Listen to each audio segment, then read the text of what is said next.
Break a leg, everybody.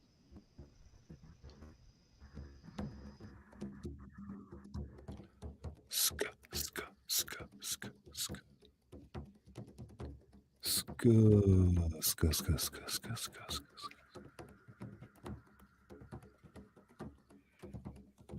Welcome, welcome, welcome. Swedish sugar, sugar, sugar. Moderator extraordinaire, Swedish sugar. Oh, Bob Tina, oh, Bob Tina. It's too tall, Rob.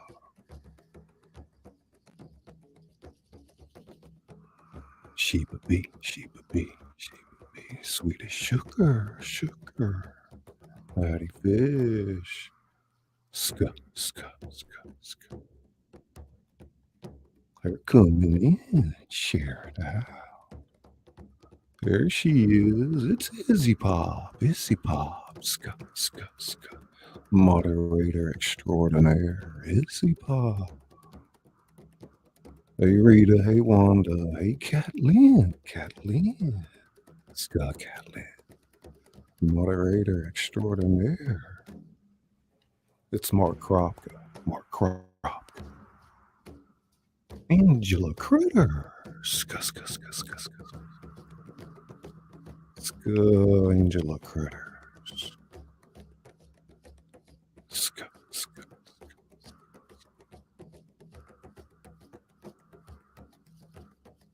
Patty Fish, Patty Fish. It's Tom Purcell. Hey, Gene. Oh, we got a doozy for you guys tonight. Buckle up.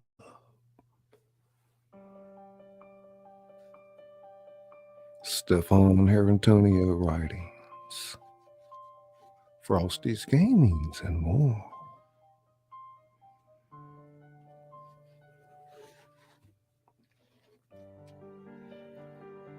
I'd like to welcome you to the House of Thrillers.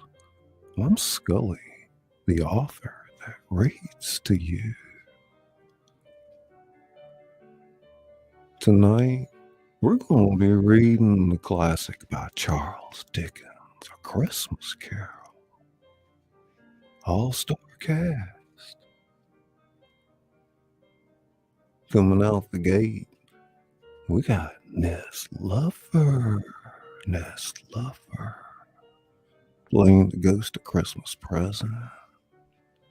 Marley's ghost and various other parts.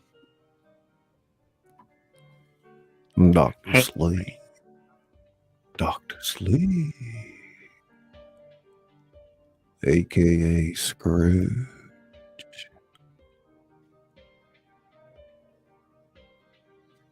Starling Swallow as Mrs. Cratchit and various parts. Bimbo Barbarella, the ghost of Christmas past. Fred. Okie Grover, Bob Cratchit and Belle's husband. Last but not least, Robin playing Belle. And of course, Scully as your narrator. You guys stick around to the end of the show. We have a couple of giveaways tonight. One by Nez Lover, one of the ghost charcoal painting, beautiful painting. An Okie Grover Amazon gift card. Stick around to the end. Also, we'll have an intermission. You guys can take a little break, get your popcorn, take a little breather, come back and in the show, we're going to have a little after party over there with Nez. Right, Nez? Oh, you got that right. After party at my place. Break legs, everybody. Thanks for coming and enjoy the show. With that being said, I'd like to welcome one and all for the classic Christmas Carol.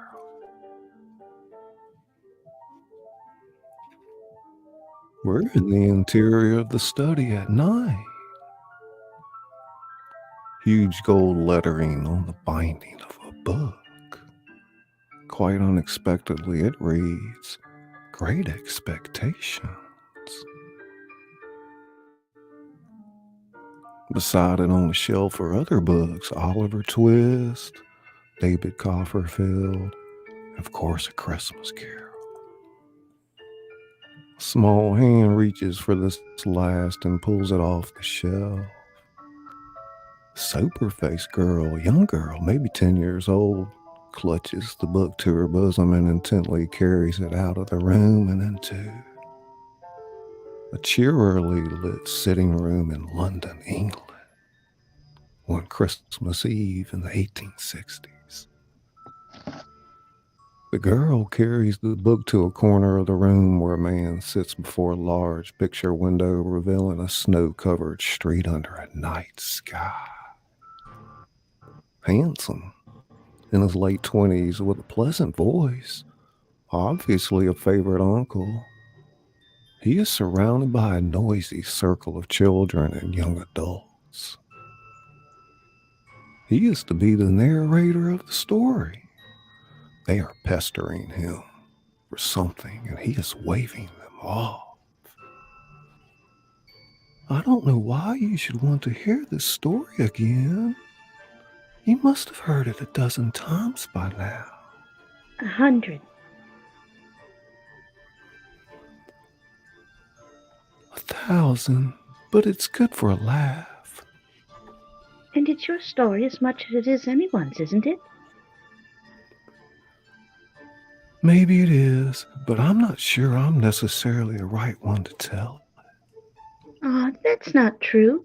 Grandmother says you're the only one who knows how to tell it right. The others, particularly the younger children, murmur agreement.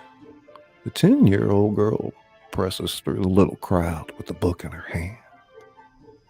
Please, we want to hear it from you. She hands the narrator the book. He smiles at it and sets it in his lap unopened as the 10-year-old girl sits at his feet. Slowly, some of the others begin to sit down too. Oh, now, I don't really need this book. I've been telling this story every Christmas, for now, I don't know how many years, since I was a boy.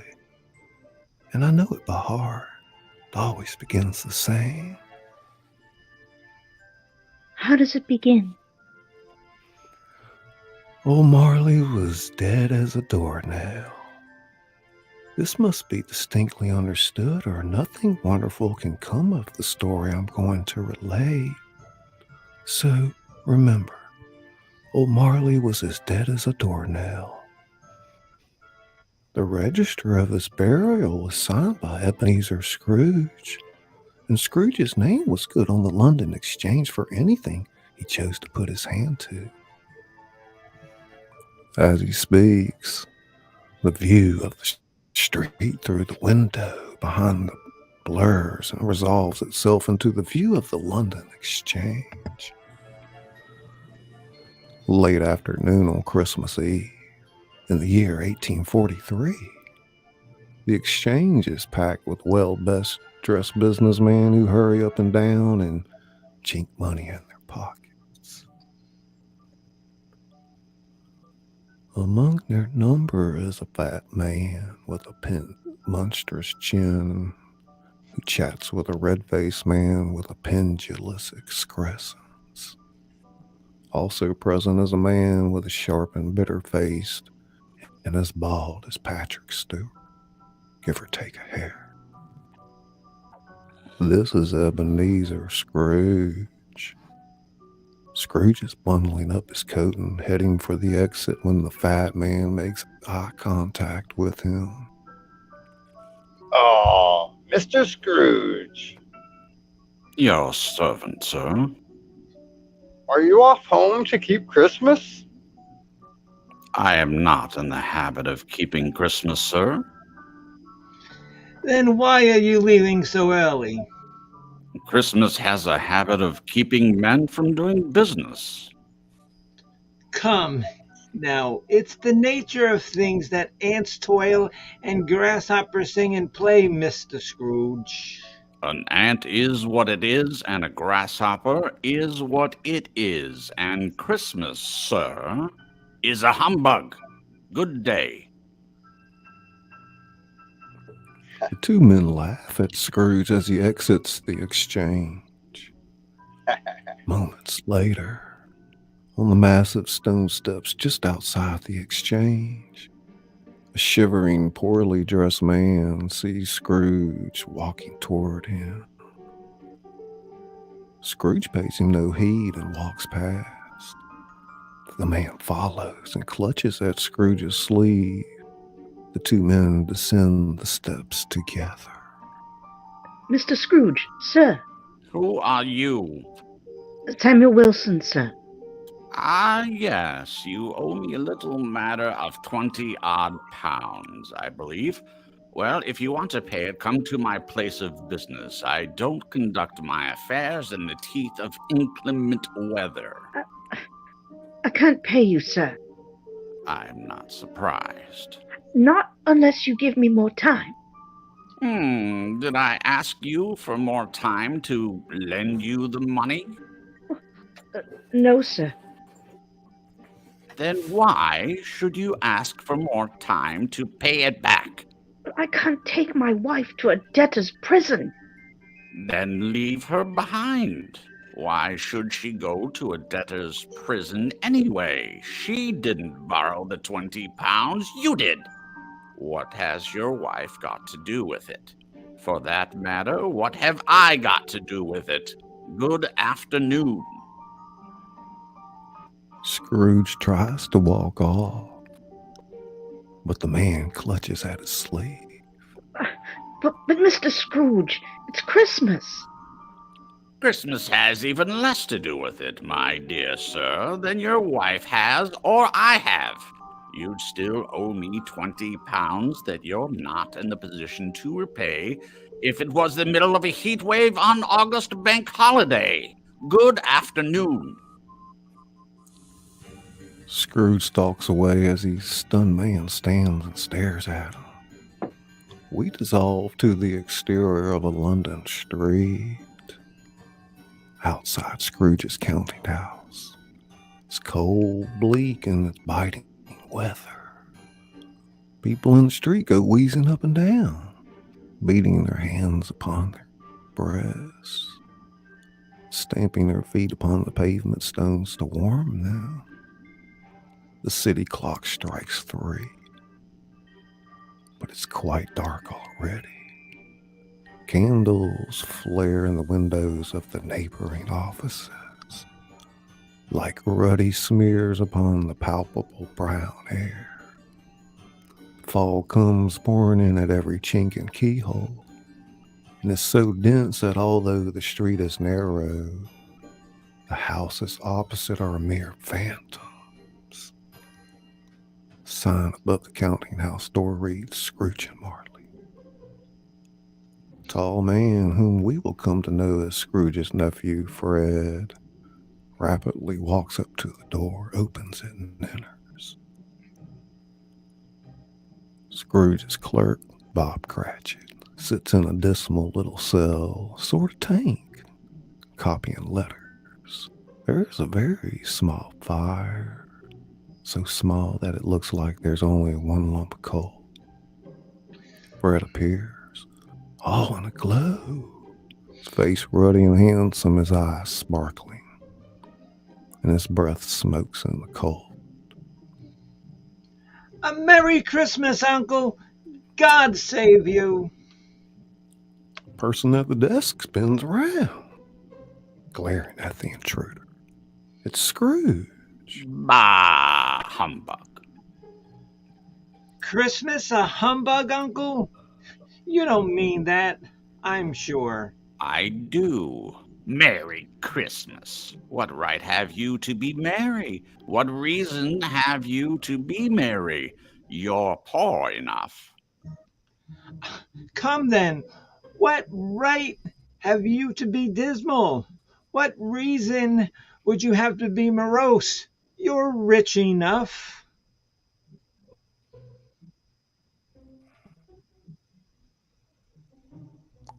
Scrooge has no ready. Bah, humbug. Don't be cross, Uncle. Don't be cross. Fred enters the office and crosses to a Gothic window in the wall, from which is visible the ancient tower of a church. What else can I be when I live in such a world of fools as this Merry Christmas? Out upon Merry Christmas, what's Christmas time to you? But a time for paying bills without money, a time for finding yourself a year older, but not an hour richer, a time for balancing your books and having every item in them through a round dozen of months presented dead against you. If I could work my will, every idiot who goes about with Merry Christmas on his lips should be boiled with his own pudding and buried with a stake of holly through his heart. He should, in fact... Uncle! Nephew, keep Christmas in your own way and let me keep it in mine. Keep it? But you don't need it. Let me leave it alone then. Much good may it do you. Much good has it ever done you. There are many things from which I might have derived good, by which I may not have profited, I dare say. Christmas among them. But I am sure I have always thought of Christmas time when it has come around. A kind, forgiving, charitable, pleasant time. The only time I know of in the long calendar of the year when men and women seem to be one consent to their shut up hearts freely and to think of the people below them as they really were fellow passengers to the grave and not another race of creatures bound on other journeys. And therefore, Uncle, though it has never put a scrap of gold or silver in my pocket, I believe that it has done me good, and it will do me good, and I say, God bless it. Bob Cratchit, still in the tank, involuntarily applauds, becoming immediately sensible of the impropriety. He quickly pokes the fire and extinguishes the last frail spark. Let me hear another sound from you, and you'll keep your Christmas by losing your job. You're quite a powerful speaker, sir. I wonder you don't go into Parliament. Don't be angry, Uncle. Come. Dine with us tomorrow. Will you come see us? Oh, I'll see you, all right. I'll see you in hell. But why? Why? Why did you get married? Because I fell in love. Scrooge looks at him as if falling in love was the only thing in the world more ridiculous than Merry Christmas. Because you fell in love. Good afternoon. Uncle, you never came to see me before that happened. Why give it as a reason for not coming now? Good afternoon. I want nothing from you. I ask nothing of you.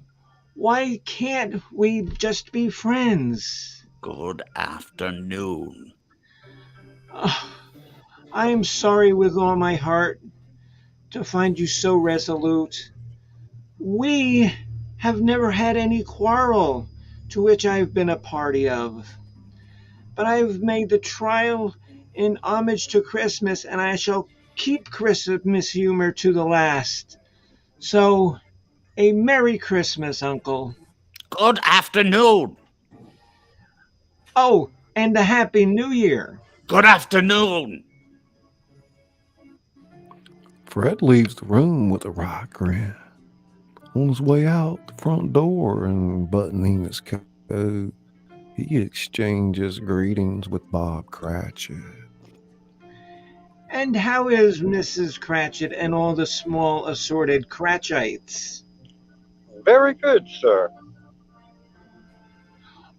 All chomping at the bit, waiting for Christmas to begin, huh? Oh, yes, sir. All very eager. And the little lame boy, which is he? Tim? Tim, sir. That's right. And how is he? We're in high hopes he's getting better, sir. Good. That's good. A Merry Christmas to you. Same to you, sir, I'm sure. Why, thank you.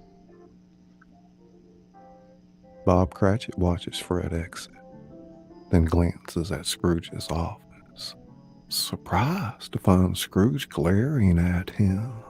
And you, 15 shillings a week and a wife and family, talking about a Merry Christmas. I'll retire to Bedlam. Bob Cratchit watches Scrooge shake his head and return to his desk. Not long after, two portly gentlemen, pleasant to behold, stand with their hats off. Scrooge's office. They hold books and papers in their hands and bow to him. The first gentleman glances at a list.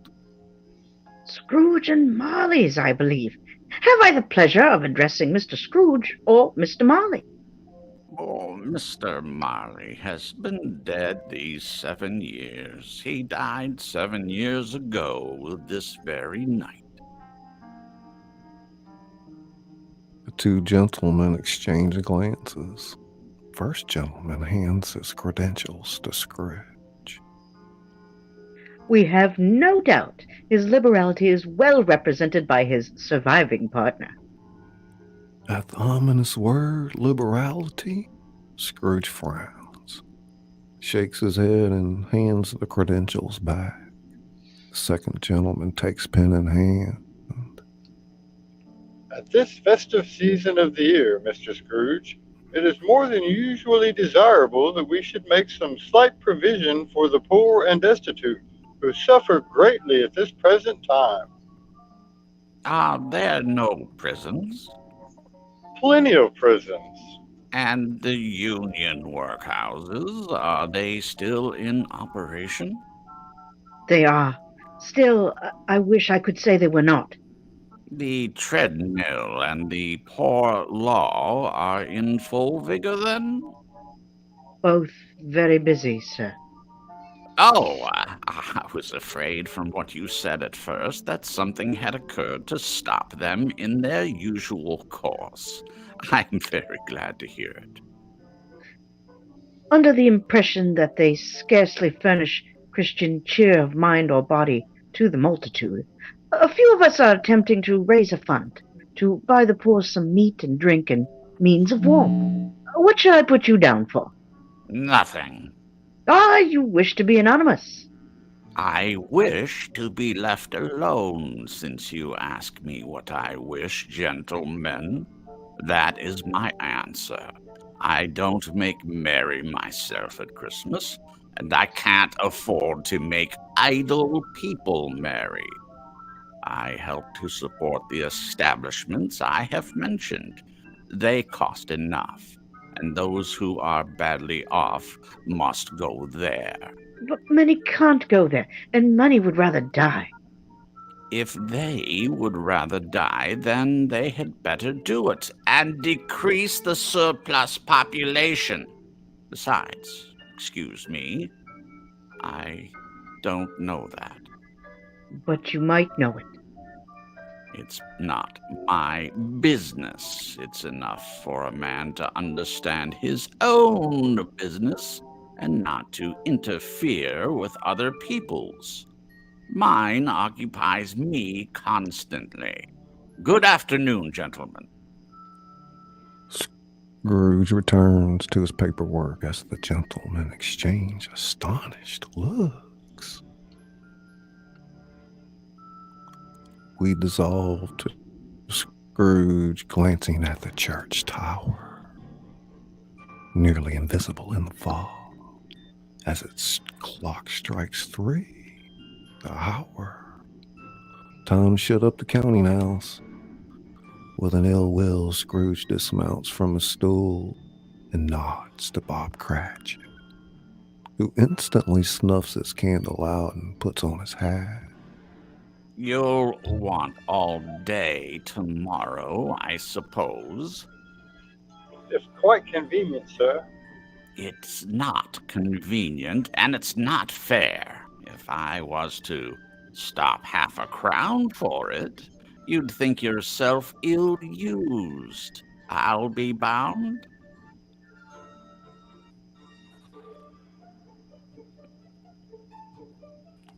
And yet you don't think me ill-used when I pay a day's wages for no work. It's only once a year, Mr. Scrooge.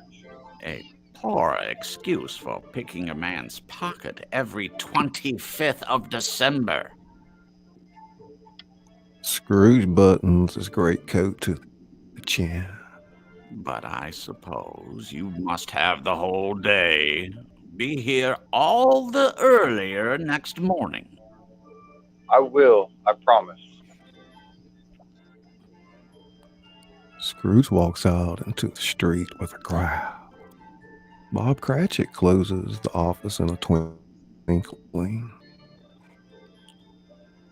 We fade to the exterior of Scrooge's building. It's dark. Nobody lives in it. Scrooge. The rooms are all let out as offices. The yard's so dark that Scrooge gropes with his hands through the fog and frost to the black old doorway of the house, on which is a fairly large knocker.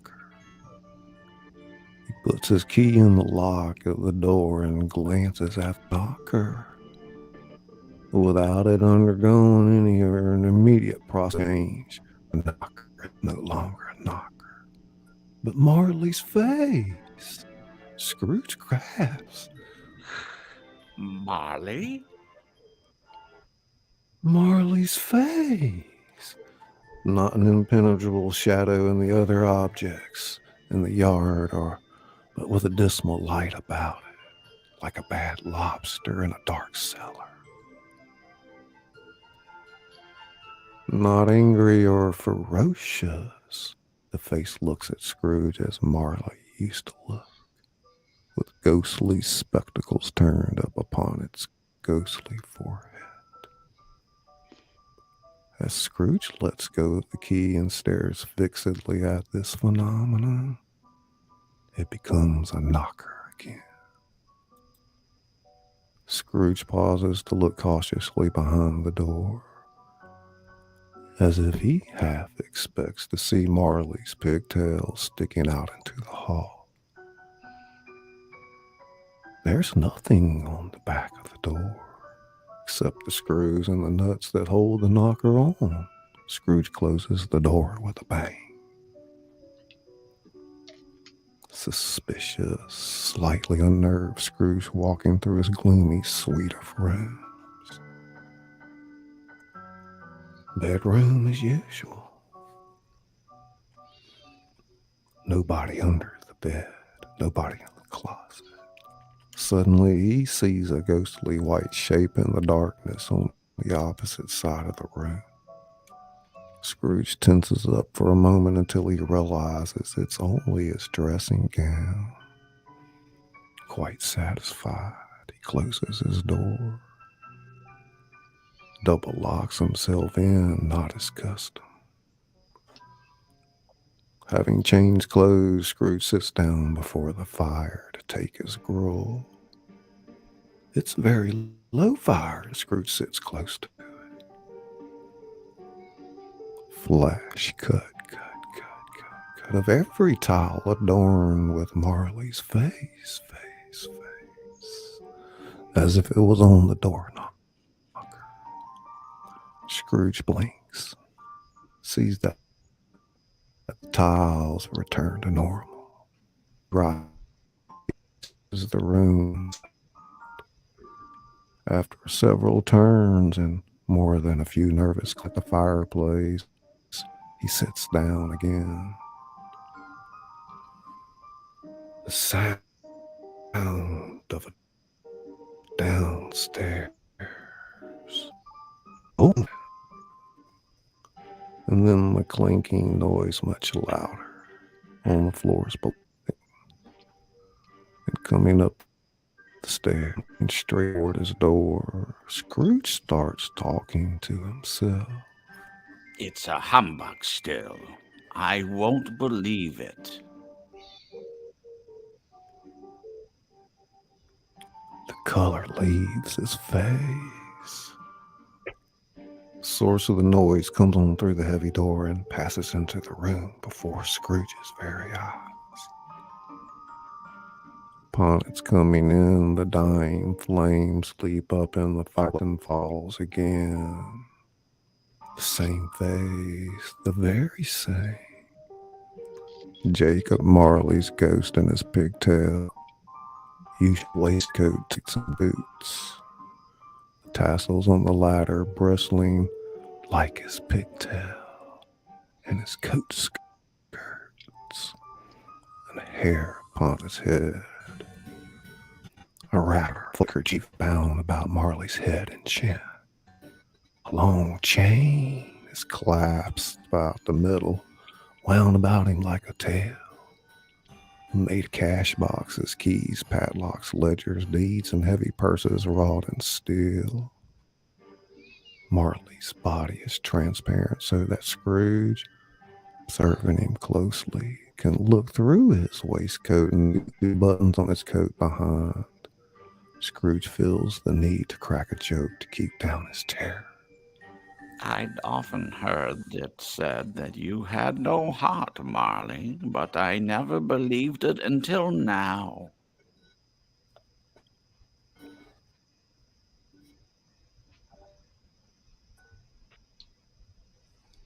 And reverts to his cold and caustic self. How now? What do you want with me? Much. Who are you? Ask me who I was. Who were you then? In life, I was your partner, Jacob Marley. Can you sit down? I can. Do it then. Marley sits down on the opposite side of the fireplace, as if he were quite used to it. Scrooge stares at the ghost's fixed glazed eyes as it sits perfectly motionless through its hair. Skirts and tassels still quiver as if by the hot vapor of an oven. You don't believe in me? I don't. What evidence would you have of my reality, beyond that of your senses? I don't know. Why do you doubt your senses? Because a little thing affects them. A slight disorder of the stomach makes them cheat. You may be an undigested bit of beef, a blot of mustard, a crumb of cheese, a fragment of an underdone potato. There's more of gravy than of grave about you, whatever you are. You see this toothpick? I do. You are not looking at it? But I see it notwithstanding. Well, I have but to swallow this and be for the rest of my days persecuted by a legion of goblins, all of my own creation. Humbug, I tell you, humbug.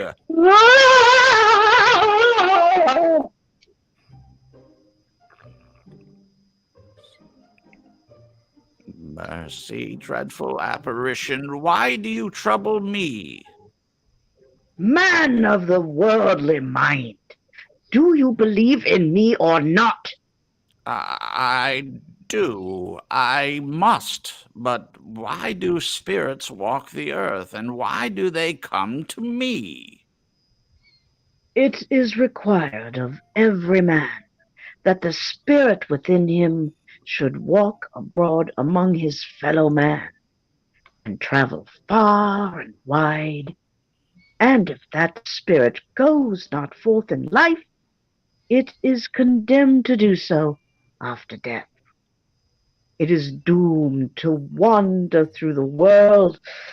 Oh, woe is me! And witness what it cannot share, but might have shared on earth and turned to happiness. Oh!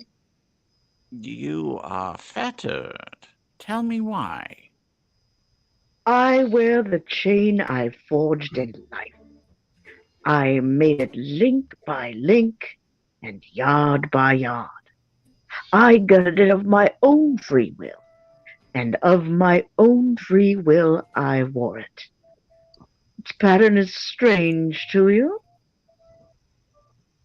Or would you know the weight and length of the strong coil you bear yourself?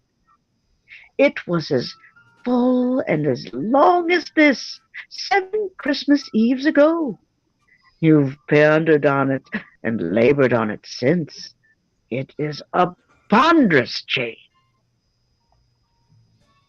Scrooge glances about him on the floor in the expectation of finding himself surrounded by some 50 or 60 fathoms of iron cable, but he sees nothing. Jacob, old Jacob Marley, tell me more. Speak comfort to me, Jacob. I have none to give. It comes from other regions, Ebenezer Scrooge, and is conveyed by other ministers to other kinds of men. Nor can I tell you what I would. A very little more is all permitted to me. I cannot rest. I cannot stay. I cannot linger anywhere. My spirit never walked beyond our counting house. Mark me! In life, my spirit never roved beyond the narrow limits of our money-changing home. And weary journeys lie before me.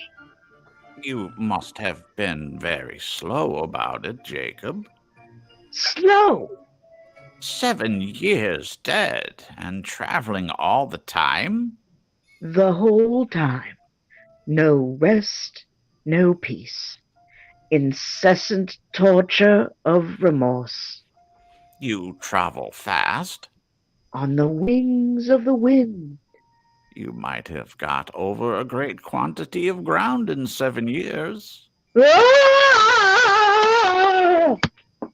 Oh, captive bound and double ironed, not to know that ages of incessant labor by immortal creatures for this earth must pass into eternity before the good of which it is susceptible is all developed.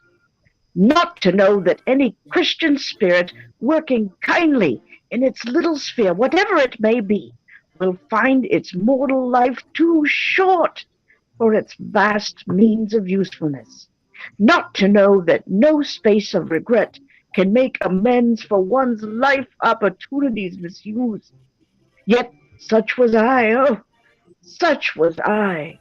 But you were always a good man of business, Jacob. Business! Mankind was my business. The common welfare was my business. Charity, mercy, forbearance, and benevolence were all my business.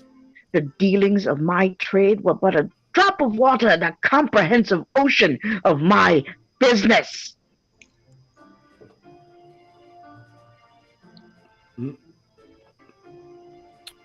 Check, check. Cut. Nez, you there? I'm here, waiting for Marley holds up his chain.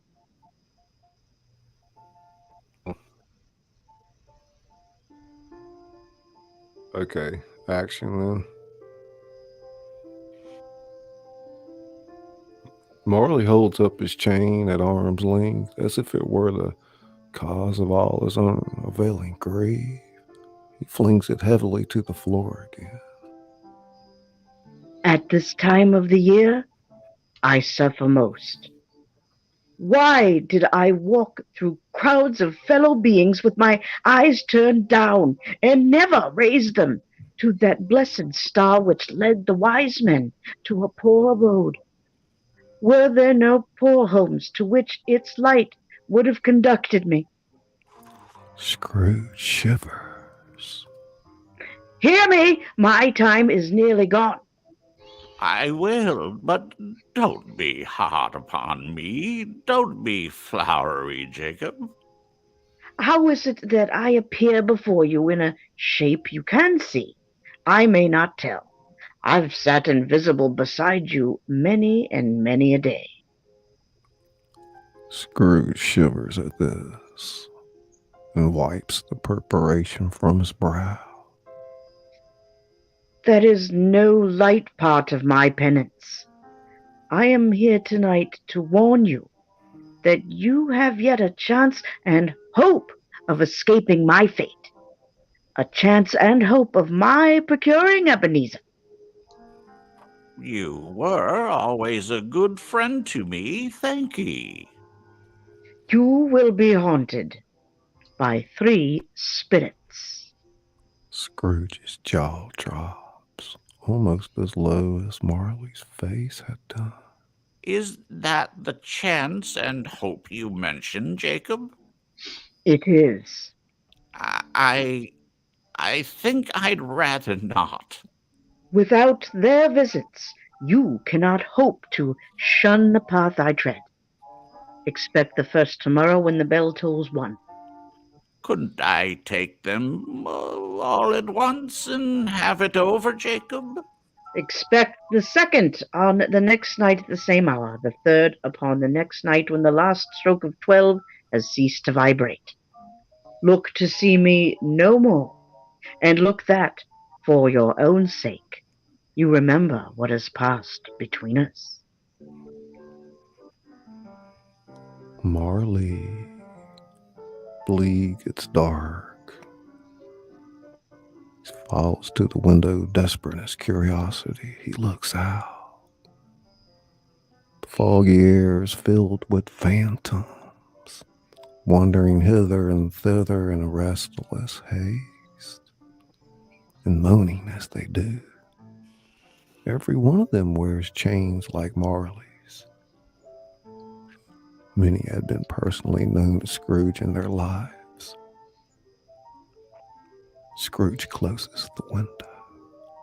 He examines the door by which the ghost had entered. It's still double locked. Scrooge crosses to his bed. Without undressing, he gets in and falls asleep instantly. The light from the fire in the sitting room is visible under the closed bedroom door. Dissolved to the interior of Scrooge's bedroom. Scrooge awakens in darkness sometime later. Fire's gone out in the sitting room. As the chimes of a neighboring church strike 12, Scrooge counts with his fingers. 12? It was past 2 when I went to bed. Clock must be wrong. Icicle must have got into the works. Scrooge lights a candle, sits on the edge of his bed, looking at his bedside alarm clock. It reads 12. 12? Why, it isn't possible. I can't have slept through a whole day and far into another night. He picks up the clock and examines it. Seems to remember something. Now, of course, the ghost had warned Mr. Scrooge that a spirit would visit him when the bell tolled 1. Scrooge appears to make a decision of some kind and begins to fiddle with his clock. So he resolved to lie awake until the hour was past, considering that he could no more go to sleep than go to heaven. This was perhaps the wisest decision he could make. Naturally, he didn't want to be caught dozing off, so he made sure to set the alarm on his clock to go off precisely at 1. About an hour later, nothing. Bah! He sighs, blows out the candle. The church bell sounds with a deep, dull, hollow, melancholy 1. Scrooge's eyes pop open and a wave of dread passes over his face. A wickedly bright light flashes up in the room, and the curtains of Scrooge's bed are instantly drawn aside. Scrooge, starting up in a half-recumbent attitude, finds himself face to face with the unearthly visitor who drew him in. It's a weird, impressive figure, like a child. Yet not so like a child as like an old man viewed through some supernatural medium. Its belt sparkles and glitters now in one part, now in another, and it is continuously morphing. What is light one instant, at one time is dark. The figure itself fluctuates in its distinctness. Being now a thing with one arm, now with one leg, now with twin legs, now a pair of legs without a head, now a head without a body.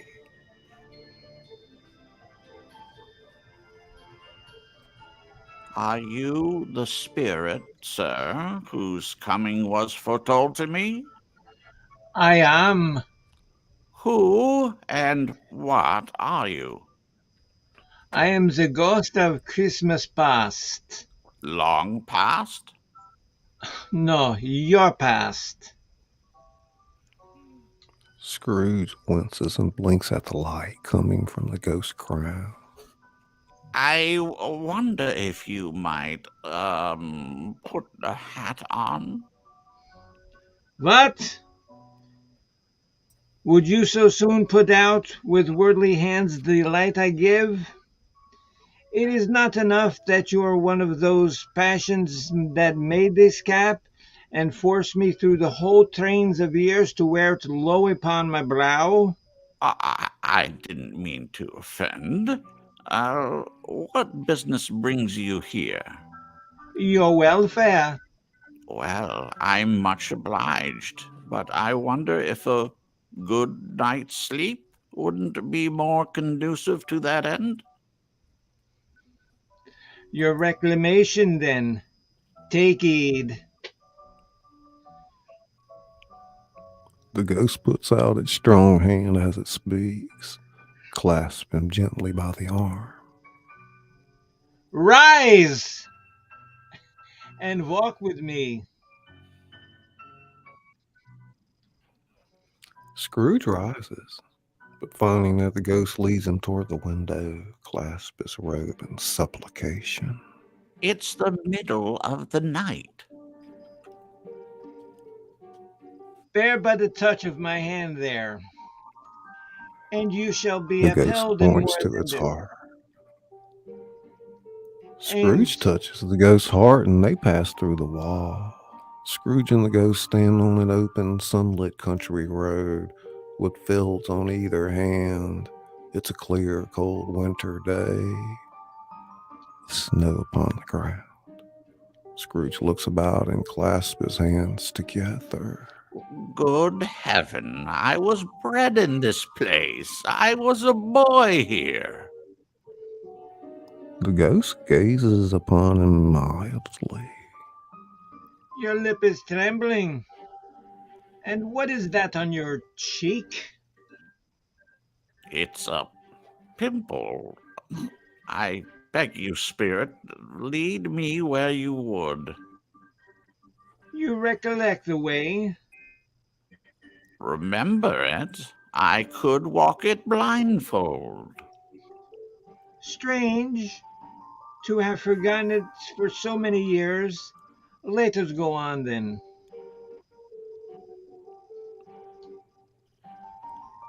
They walk along the road. Scrooge points out every gate and post and tree. A little market town appears in the distance, with a bridge, church, and a winding river. Some shaggy ponies with boys upon their backs trot down the road toward Scrooge and the ghost. The boys call to other boys in country gigs and carts, driven by farmers. All are in great spirits and shout to each other. These are but shadows of things that have been. They have no consciousness of us.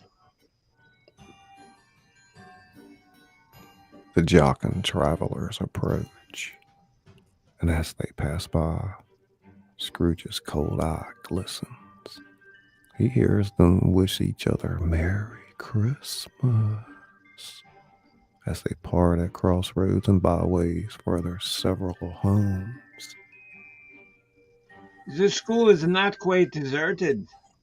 A solitary child, neglected by his friends, is left there still. I know it. We dissolve to the interior of the schoolroom.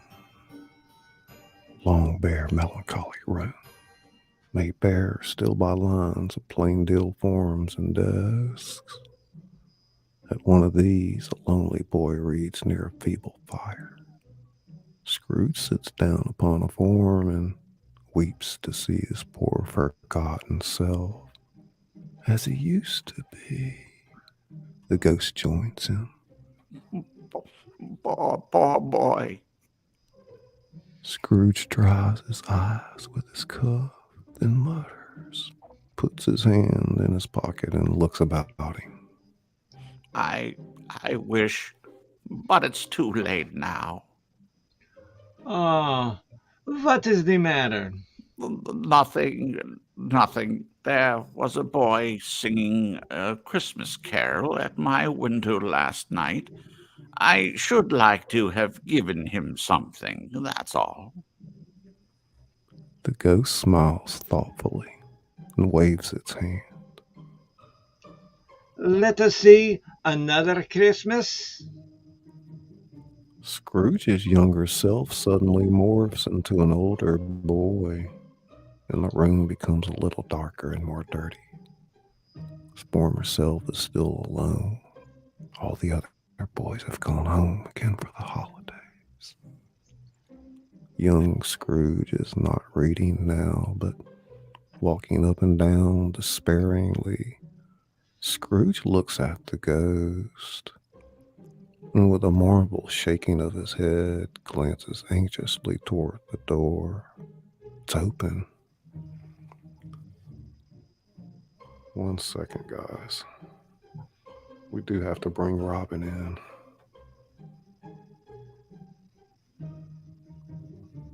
Okay. I've got to remove somebody. You can remove me if you'd like. Okay, yeah, I'll be waiting. I'll pull you back in a minute. We got confused about that.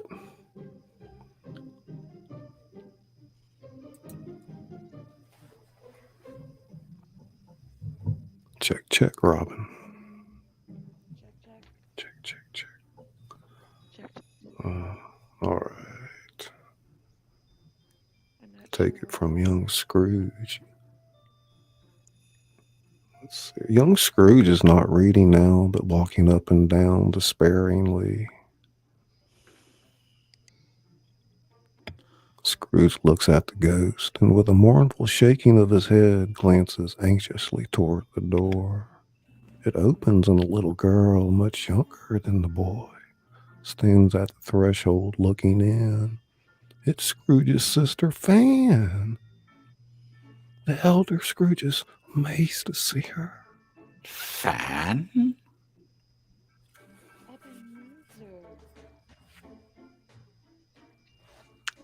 A bit louder if you can, Robin. I'm sorry. A little bit louder.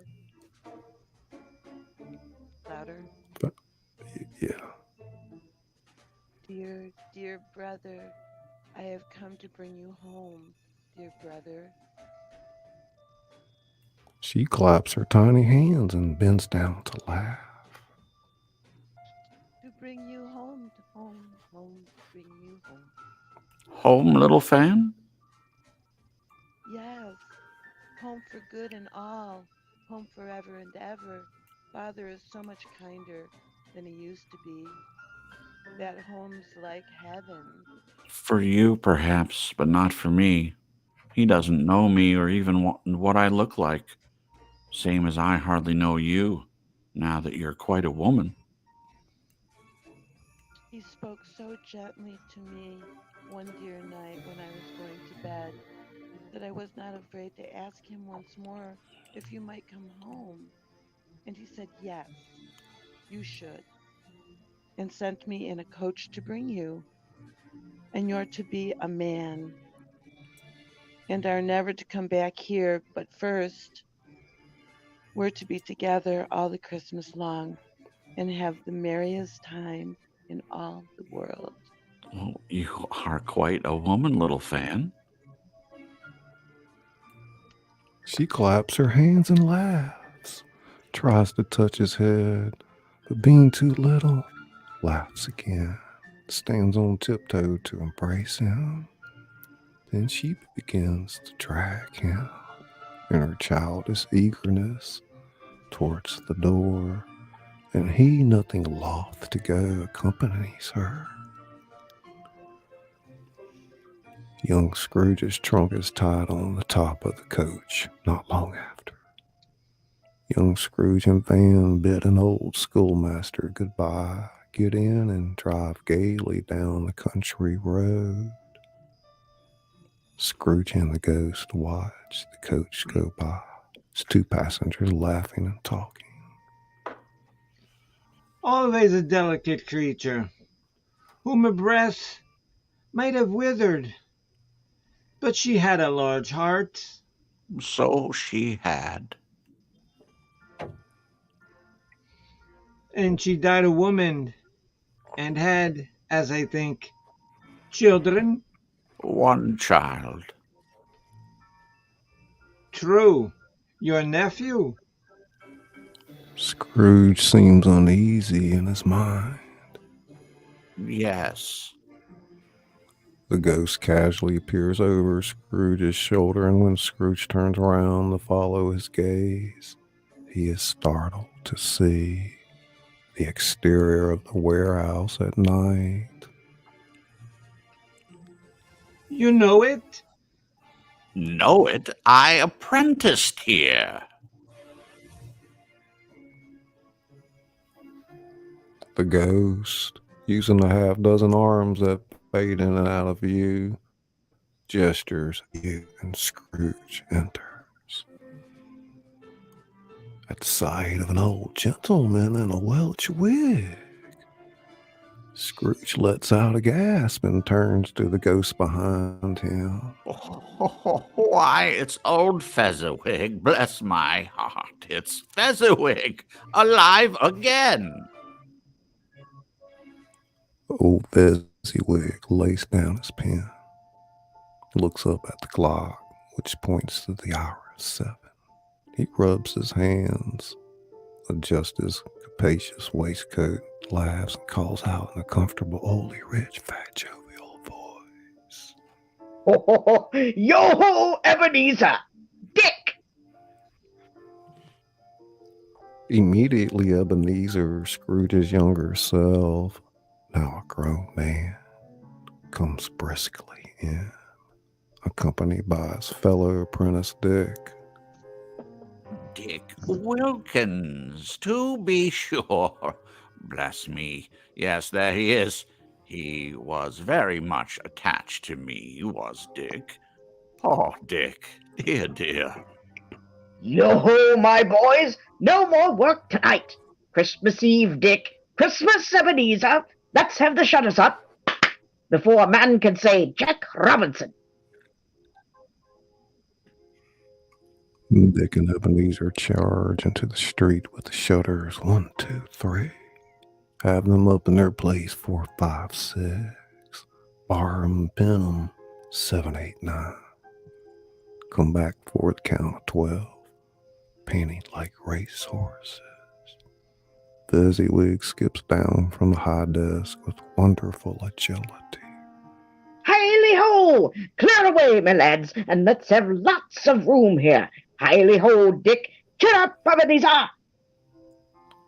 Throughout, Scrooge and the Ghost watch, or rather, the Ghost watches, and Scrooge lives and relives every moment. Old Fezziwig dancing with Miss Fezziwig, an impressive display. Young Ebenezer, too, dances up storm on his elder self, looks on in amazement. Scrooge remembers the ghost, becomes calm. Light head burns very clear. A small matter to make these silly folks so full of gratitude. Small?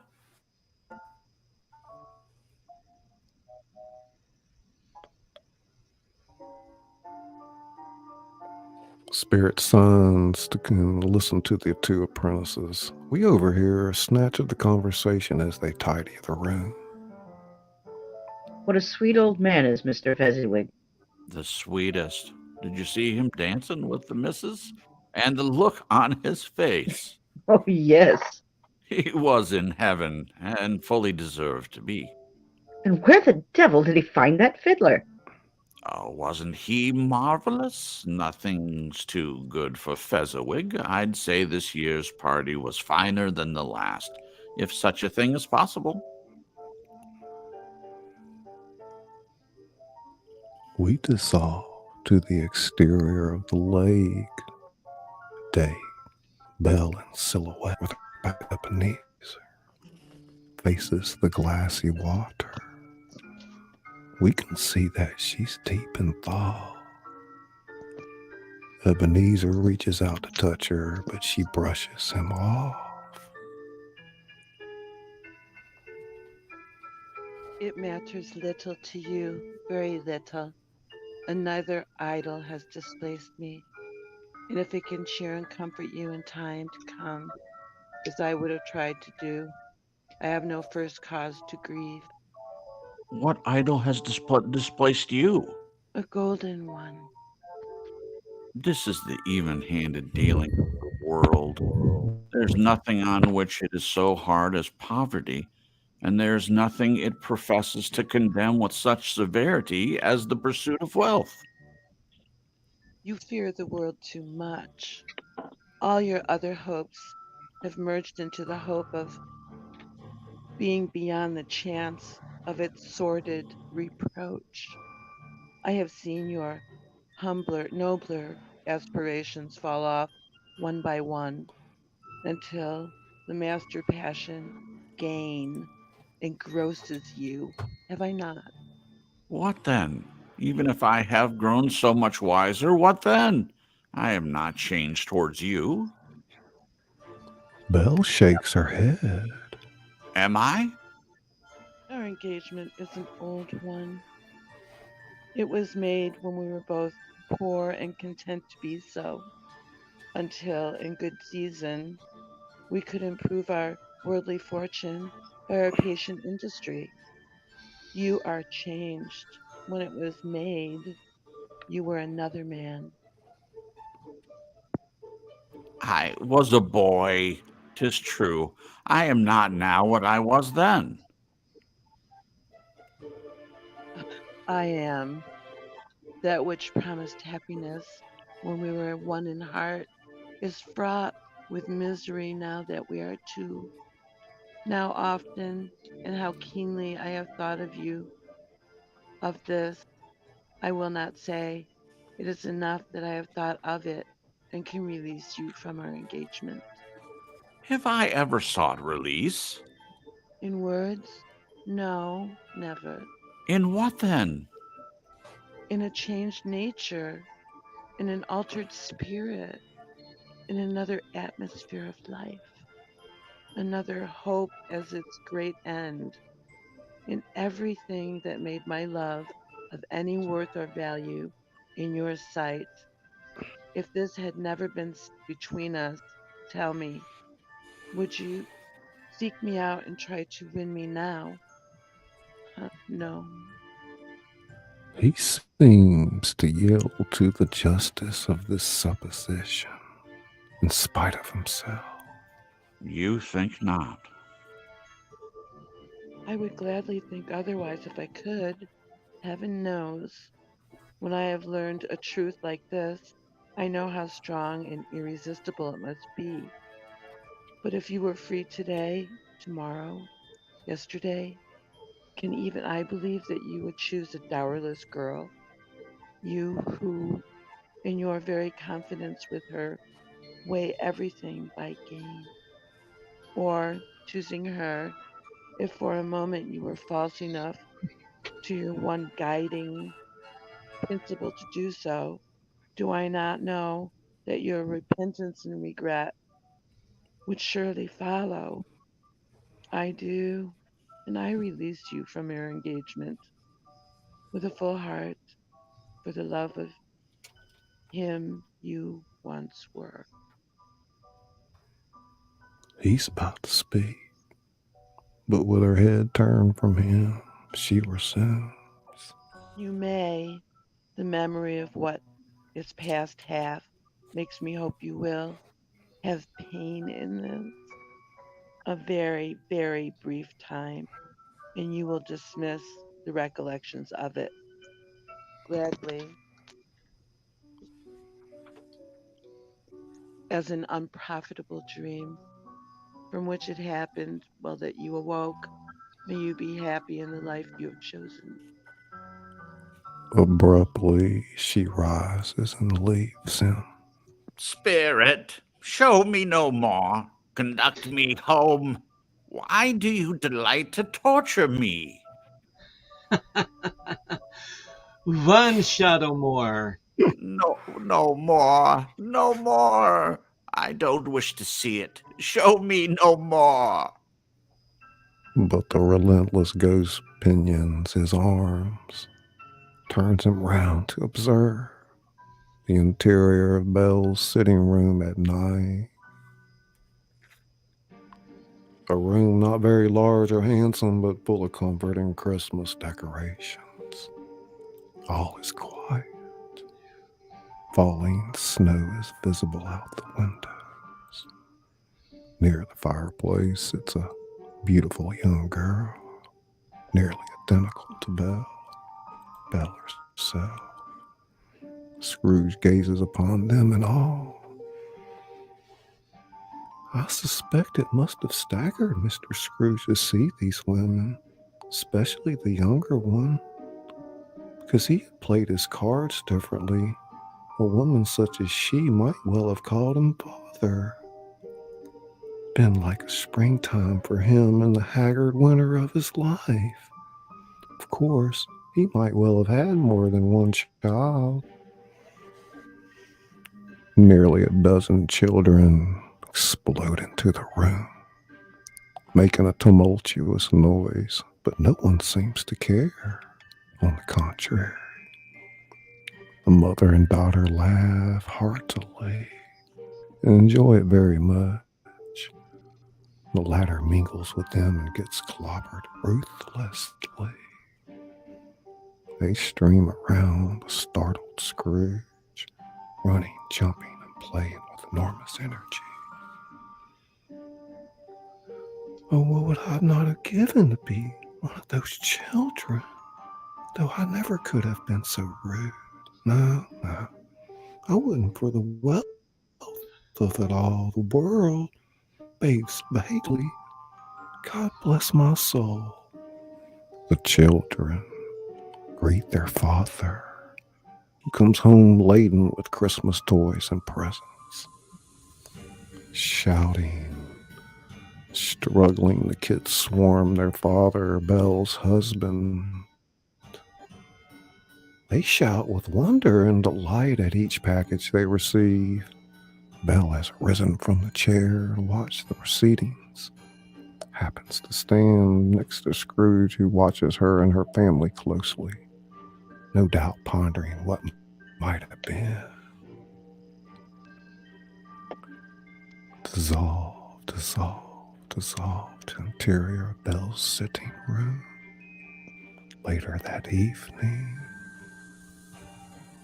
gift wrapping litters the floor.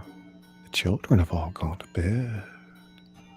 Scrooge and the ghost look on as Belle's husband, having his eldest daughter leaning fondly on him, sits down with her and her mother at the fireside. The husband turns to his wife with a smile. Belle, I saw an old friend of yours this afternoon. Who was it? Yes. How can I? Oh, don't I know? Ebenezer Scrooge. Scrooge it was. I passed his office window, and as it was not shut up, and he had a candle inside, I could scarcely help seeing him. His partner lies upon the point of death, I hear, and there he sat alone, quite alone in the world, I do believe. Scrooge, sitting beside the ghost on the far side of the room, shuts his eyes and shakes his head. Spirit, remove me from this place. I have told you that these are but shadows of things that may have been, that they are what they are. Do not blame me. Remove me. I cannot bear it.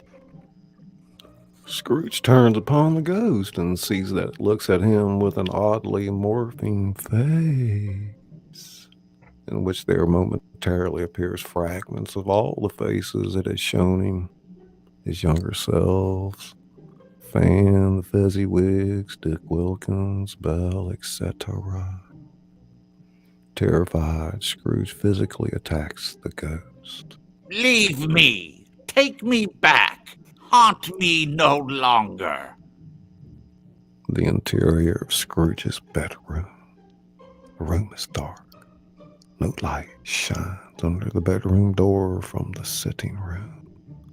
Scrooge, in roughly the same position we last saw him, lies in his bed atop his pillow.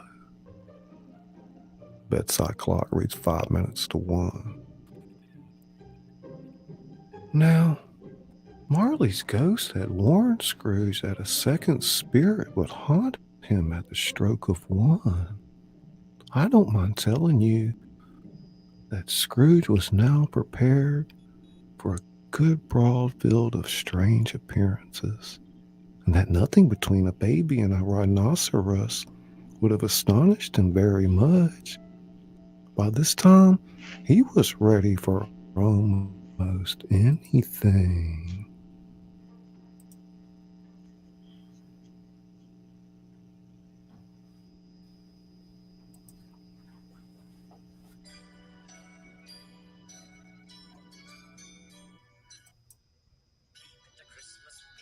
Yay, intermission.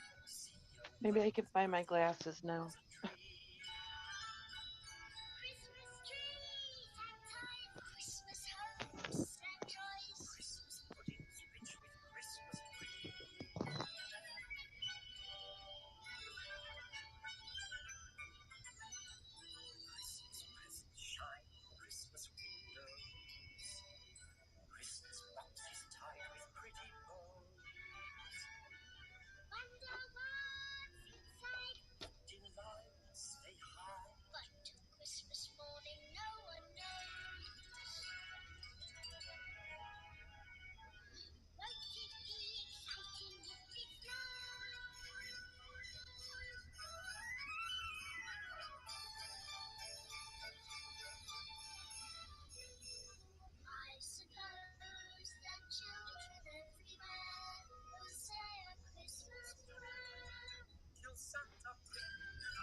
ants and flatterers and fools, Pharisees and parasites and hypocrites and ghouls, calculating swindlers, prevaricating frauds, perpetrating evil as they roam the earth in hordes, feeding on their fellow men, reaping rich rewards, contaminating everything they see, corrupting honest men like me.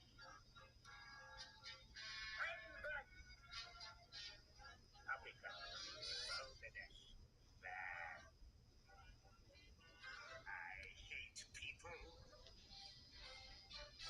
I hate people. People are despicable creatures, loathsome, inexplicable creatures, good for nothing, kickable creatures. I hate people. I abhor them. When I see the ignorant classes sitting on their ignorant asses, scolding ale from ignorant glasses, I hate people. I detest them. I deplore them. Fools who have no money spend it, get in debt, then try to end it, beg me on their knees, befriend them, knowing I have cash to lend them.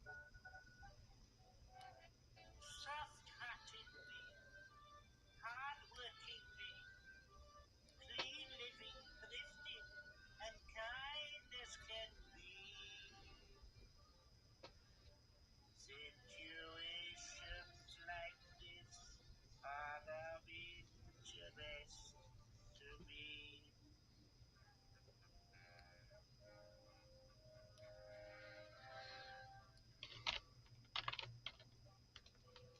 I hate people, I loathe people, I despise and abominate people. Life is full of treacherous wretches, earning one less treacherous wretches, empty minds whose treacherous stretches further than I can see. Little wonder, I hate people, and I don't care if they hate me.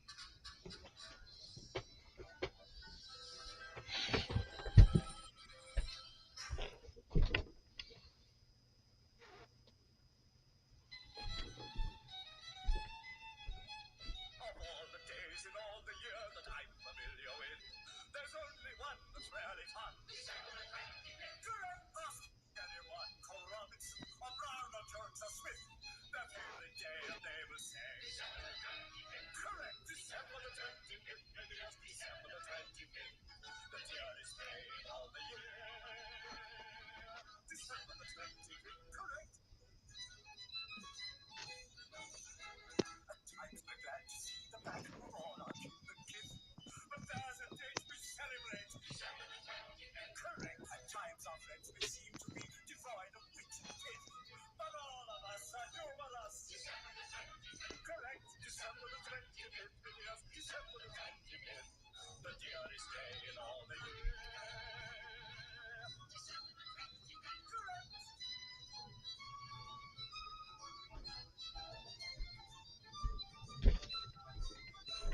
If there's a day in history that's more than any myth, beyond the doubt, but they stand out. Correct. I don't hear any arguments, something I say forthwith. I wish that every day could be December the 25th. December the 25th, it is December the 25th. The earliest day in all the year. December the 25th, it is. December the 25th, it is.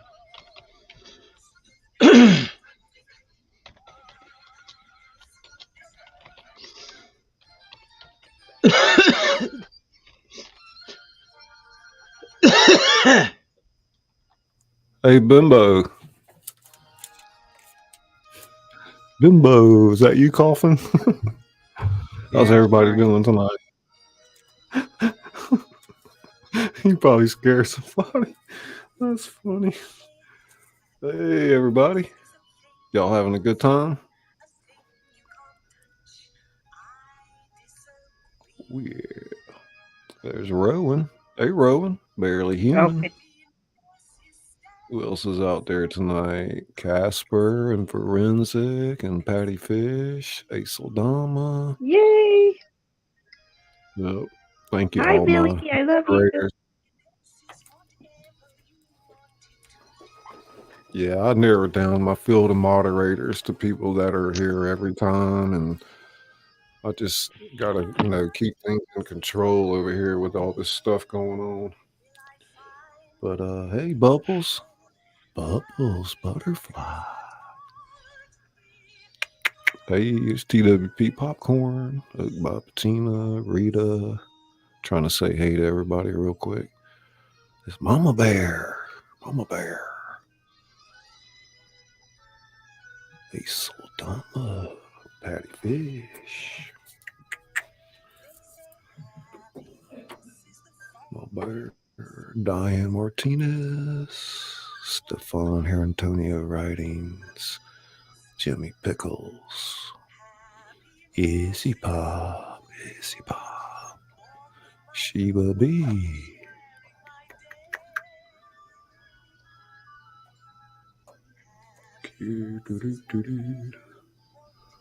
Copy that. Shannon S. Catlin. Hey, there's Easy Street with Jen. Easy Street. Spirit Walk Adventures. Izzy Ska. Sweet sugar. Kiki Kimmy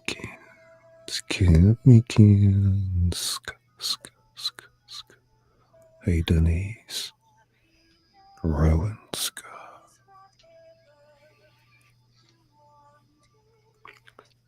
Scotty B, Grammy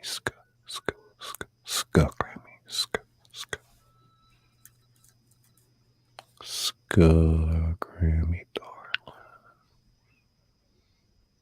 Kathleen.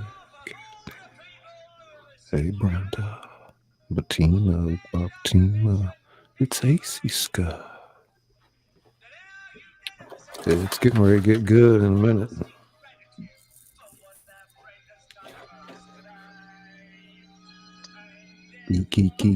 Kins.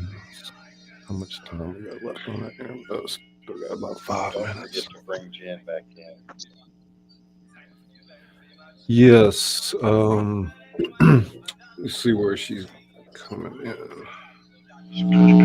Probably.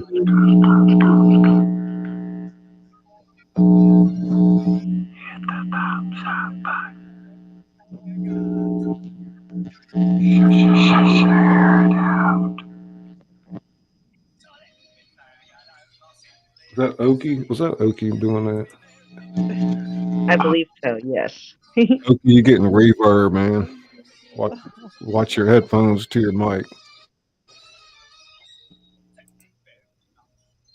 Okay, that's good. Oh no, wait. Oh, so glad Jen is feeling better. She's here, right? Yes. Yes. I'm gonna mute Okie for a second because he's like blowing the ear clean. Does Jen need to come back in now, you think? Yeah. Get rid of me. Okay, Robin, you go back in the studio. We'll pull Jen back in. So I leave, right? I just leave, right?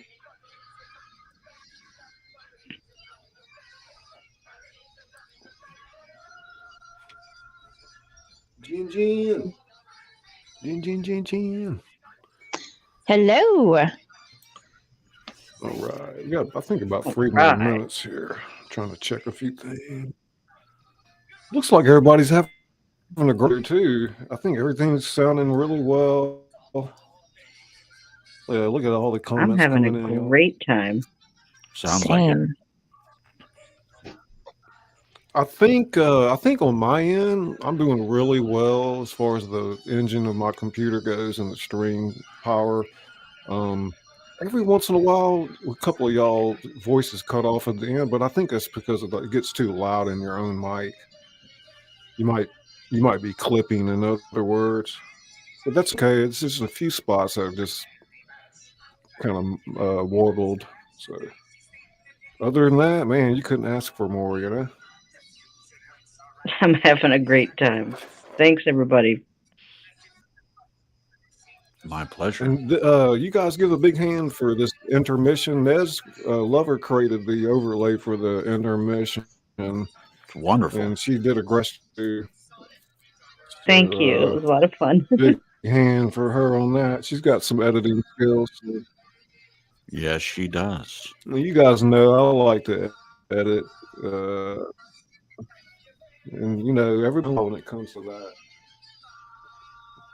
All right, I'm going to mute myself for a minute. Y'all feel free to talk for a minute. All right. We're coming up towards the end of intermission, everybody. Fantastic show. I'm having a wonderful time. I'm so glad we're doing this. You're doing so good, Nez. Here. Oh, thank you. So is everybody. I mean, I can't wait to hear Mrs. Cratchit. You're full of surprises. I love that about you. It's never a dull moment with Nez Lover. I try. Does my microphone sound any better? It sounded a little low. A little? Sorry. Do a check. Check. That's Can good. I hear him. Okay. How's everybody doing in the chat? They're lively in the chat. It's awesome. Lively. Yeah, it's rocking. Rocking chat. Chippy, howdy. Casper, hey John. Miss Nez Lover in the house. Guys, hit that thumbs up. Be sure to share this out. Don't be slow to grow. Act like you know. I like it. So hang in there. Stay tuned for the rest of the show. And if you stay to the end, you get entered in the drawings for the Amazon gift card from Okie Grower. Thank you, Okie. Oh, and another winner. Thank you. And another winner will get to make the choice of what piece of artwork that I did pertaining to the show that they want to have. So please stay tuned.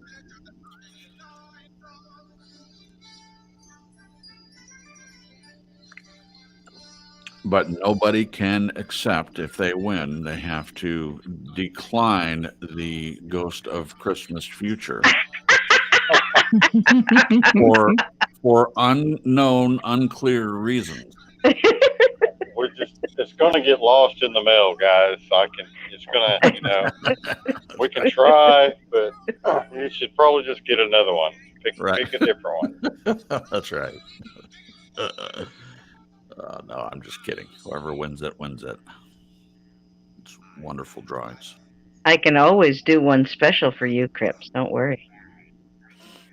All right. I'm not going to say no to that. I always tell Jen, when someone's kind enough to offer you something, you have to, accept. Graciously accept. Well, it was your idea for me to draw it, so. Well, yeah, but I mean, whoever gets it will enjoy it. If I had one, though, I'd get a frame for it and put it in my office as a reminder of tonight. All right, everybody. Buckle up. It's going to be quite a ride. Woo!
But you see, he was by no means ready for nothing. Nothing is exactly what happened. After Lincoln checks his clock, black around, blows out the lies down on bed.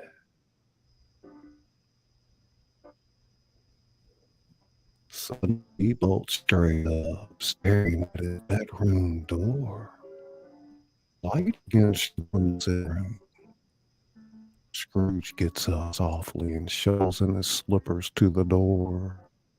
His hand is on the lock when a voice from the steam room calls out, Scrooge?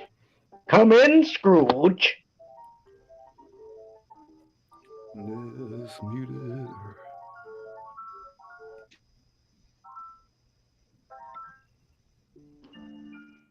Trembling, Scrooge opens the door and enters. He's in his own room, but it's undergone a transformation. The walls and ceiling are so hung with living green that it looks like a perfect grove, from every part of which bright gleaming berries glisten. Crisp leaves of holly, mistletoe, and ivy reflect back the light like so many little mirrors. And the mighty blaze roars in the fire, heaped up on the floor to form a kind of throne for turkeys, geese, game, poultry, brawn. Great joints of meat, sucking pigs, long wreaths of sausages, mince pies, plum puddings, barrels of oysters, red-hot chestnuts, cherry-cheeked apples, juicy oranges, and luscious pears. Seething bowls of punch make the chamber dim with their delicious steam. An easy state upon this couch, there sits a jolly giant, glorious to see, who carries a gorge in shape not unlike Plenty's horn, holds it up, high up, to shed its light on Scrooge as he comes peeping round the door. Come in! Come in and know me better, man. Scrooge enters timidly. Spirit's eyes are clear and kind, but Scrooge does not look at them. I am the ghost of Christmas present. Look upon me. The ghost wears a simple green robe, bordered with white fur. And on its head it wears no other covering than a holly wreath. Set here and there with shining icicles. Its dark brown curls are long and free as its genial face. Its sparkling eye, its open hand, its cheery voice, its unconstrained demeanor, and its joyful air. Girded around its middle is an antique scabbard, but with no sword in it, and the ancient sheath is eaten up with rust. You have never seen the likes of me before? Never. Have never walked forth with my elder brothers born in these latter years? I don't think I have. I'm afraid I have not. Have you had many brothers, Spirit? Approximately 1842. A tremendous family to provide for. The ghost of Christmas present smiles and rises. Spirit, conduct me where you will. Touch my robe. Scrooge does as he's told. holds it fast. Holly, mistletoe, red berries, ivy turkeys, geese, game, poultry, brown meat, pigs, sausages, oysters, pies, puddings, fruit, and punch all vanish instantly. So does the room. Fire, the ruddy glow, the hour of night. Scrooge and the spirit wander the city streets on Christmas morning, where the severe weather causes the people to make a rough but brisk and not unpleasant kind of music, and scraping the snow from the pavement in front of their dwellings, from the tops of their houses. Scrooge and the spirit see that the corner poulterer's shop is still open, and in its window hang 2 prize turkeys. One is the size of a boy, the other a little smaller. Happy crowds pour forth into the streets on their way to church, dressed in their Sunday best. On the threshold of the door, Scrooge watches as the spirit smiles and stops to bless Bob Cratchit's 4-roomed house with an unspoken prayer. Mrs. Cratchit, Bob Cratchit's wife, dressed out but poorly in a twice-turned gown, but brave in ribbons, which are cheap and make a goodly show for 6pence. 2 smaller Cratchits, a boy and a girl, come tearing in, screaming something incomprehensible. The eldest, Peter Cratchit, blows the fire until the slow potatoes, bubbling up, knock loudly at the saucepan lid.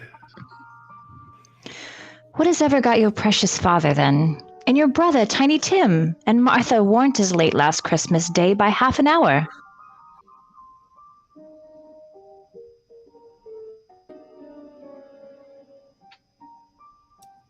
Scully. As of on cue, Martha, the eldest daughter, enters. Here's Martha, Mother. Here's Martha, Mother. Here's Martha! Hooray! That's such a good Martha! Why, bless your heart alive, my dear. How late you are. We'd had a deal of work to finish up last night and had to clear away this morning, Mother. Well, never mind so long as you are come. Sit ye down before the fire, my dear, and have a warm Lord bless ya. No. Father's coming. Martha, hide. Hide. So Martha hides herself, and to Scrooge's surprise, or until now he hadn't a clue as to whose house this was. In comes little Bob Cratchit, the father. Tiny Tim upon his shoulder. He sets Tim down gently, a loss for Tiny Tim. He bears a little crutch and has his limbs supported by an iron frame. He limps badly, favoring his right leg. Bob looks around. Why, where's our Martha? Not coming. Not coming? Not coming for Christmas Day? Martha doesn't like to see him disappointed, even if it were only in joke. So she comes out prematurely from behind the closet door, runs into his arms, while the 2 young Cratchits help Tiny Tim to the wash house. And he might hear the pudding singing in the copper. And how did little Tim behave in church? As good as gold, and better. Somehow he gets thoughtful, sitting by himself so much, and thinks the strangest things you've ever heard. He told me, coming home, that he hoped people in church saw him, because he was a cripple, and it might be pleasant to them to remember upon Christmas Day who made lame beggars walk, the blind men see. He's growing stronger and healthier every day, isn't he? Look that crosses Mrs. Cratchit's face is not encouraging. Yes, dear, he is. With his active little crutch, Tiny Tim returns, escorted by his brother and sister to his stall before the fire.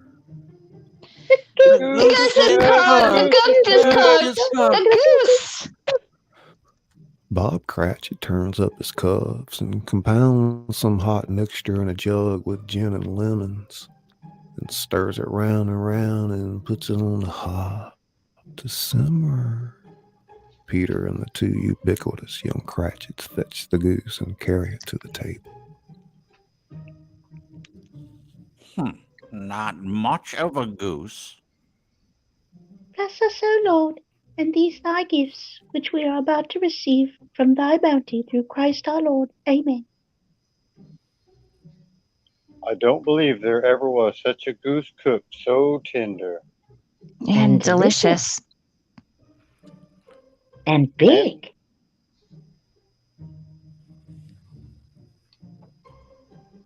Cheap. It's lovely, Mother. This is a goose we shall remember for as long as we live. Thank you, Tim. After a dissolve, Miss Belinda changes the plates. Mrs. Cratchit is visibly nervous. I can't stand to look at the pudding. Suppose it should not be done enough? Oh, a wonderful pudding. A Merry Christmas to us all, my dears. God bless us. God bless us. God bless us. Which all the family re-echoes. God bless us, everyone. Bless. The family drinks and gets to work on the pudding. Tim sits very close to his father's side upon his little stool. Bob holds Tim's withered hand in his as if he wished to keep him by his side. He dreaded that he might be taken from him. Scrooge watches them with fascination. It's a side of Cratchit he's never thought of. Without taking his eye off them, he nods to the spirit. Spirit, tell me if Tiny Tim will live. I see a vacant seat in the poor chimney corner, and a crutch without an owner, carefully preserved. If these shadows remain unaltered by the future, the child will die. No, oh no, kind spirit, say he will be spared. If these shadows remain unaltered by the future, none other of my race will find him here. What then? If he'd be like to die, he'd better do it and decrease the surplus population. Overcome with penitence and grief, Scrooge hangs his head to hear his own words quoted.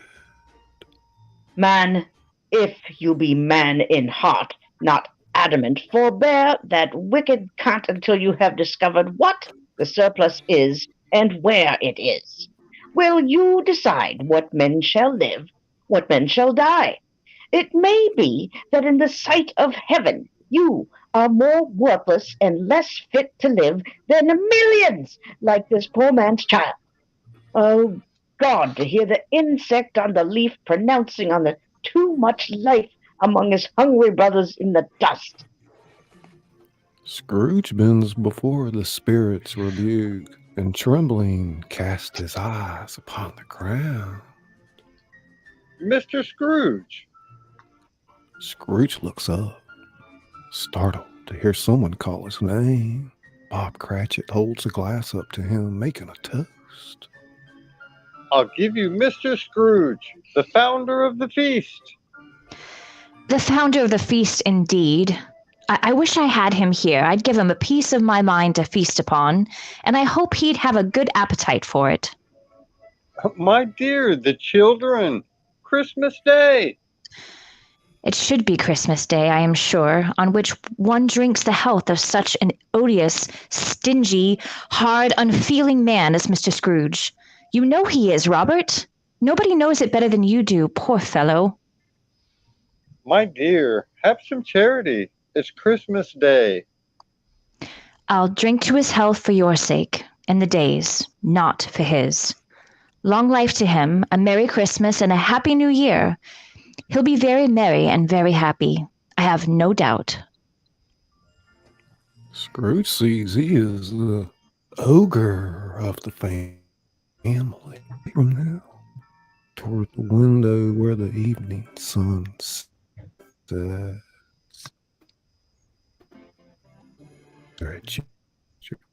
hold his robe. The two rise up through the roof of the hut and high into the exterior of the night sky. They fly above the moor, spreading out to sea. To Scrooge's horror, looking back, he sees the last of the land. Frightful range of rocks. Behind him, the exterior of the ocean. Spirit and Scrooge. Two rapidly moving silhouettes skimming the ocean's surface. We fade to the interior of his nephew's sitting room at night. A bright, dry, gleaming room in a finely appointed house. The spirit standing and smiling by Scrooge's side looks at Scrooge's nephew with approving affability. Scrooge's nephew Fred laughs, holding his sides, rolling his head, twisting his face into the most extravagant contortions. Scrooge's niece by marriage laughs as heartily as he, and their assembled friends, being not a bit behind, roar out lustily. He said that Christmas was a humbug, as I live. And he believed it too. More shame for him, Fred. Scrooge's niece is exceedingly pretty. She's seated in a large chair with a footstool in a snug corner right by the door. Never leaves this position. I should very much like to meet your uncle, Fred. The droll way in which you portray him makes me curious. He's a comical old fellow, that's the truth, and not so pleasant as he might be, however. His offensive carry their own punishment, and I have nothing to say against him. I'm sure he's very rich, Fred. At least you always tell me so. What of that, my dear? His wealth is of no use to him. He don't do any good with it. He don't make himself comfortable with it. He hasn't the satisfaction of thinking that he is ever going to benefit us with it. I have no patience with him. Nor I.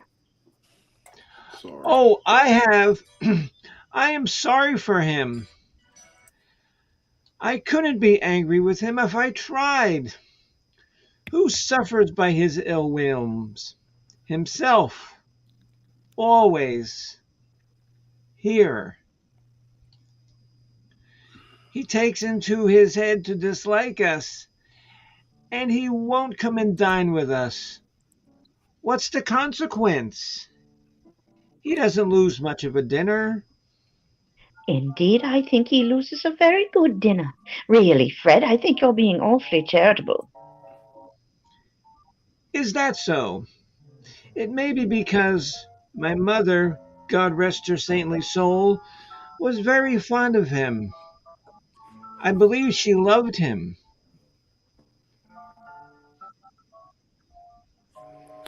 The Spirit glances at Scrooge, who tries to appear unmoved. But do go on, Fred. He never finishes what he begins to say. He is such a ridiculous fellow.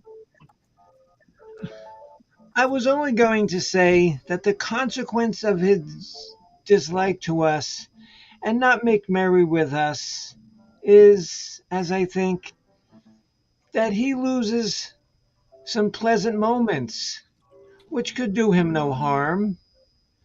I am sure he loses pleasanter companions than he can find in his own thoughts, either in his moldy old office, his dusty chamber. I mean, to give him the same chance every year, whether he likes it or not, for I pity him. He may rail at Christmas till he dies, but he can't help thinking better of it. I defy him. If he finds me going there in good temper year after year and saying, Uncle Scrooge, how are you? If it only puts him in the vein to leave his poor clerk £50, then that's something. And I think I shook him yesterday.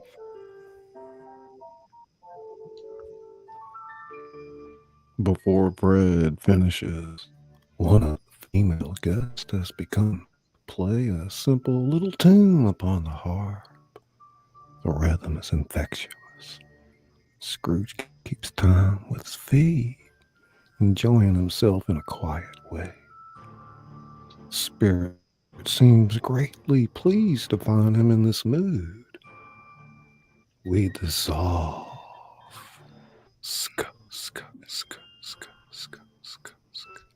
To the exterior of the shadow of a church tower. Clock reading but a few minutes before midnight. Scrooge and the spirit stand below it, while Scrooge remains unaltered in his outward form. The ghost has grown older, clearly older. It's white. His hair is withered with age. Scrooge squints at the spirit as they stand together. Your hair is gray. Are spirits' lives so short? My life is very brief. It ends tonight. Tonight? Tonight at midnight. Forgive me if I am not justified in what I ask, but I see something strange and not belonging to yourself protruding from your skirts. Is it a foot or a claw? It might as well be a claw for all the flesh there is upon it. Look here.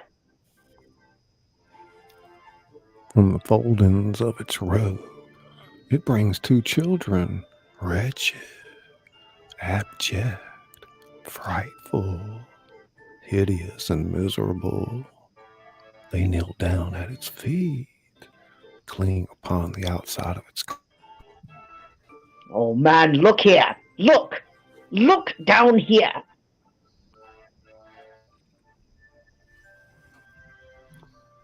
Boy and a girl, yellow, meager, ragged, scowling and wolfish, prostrate.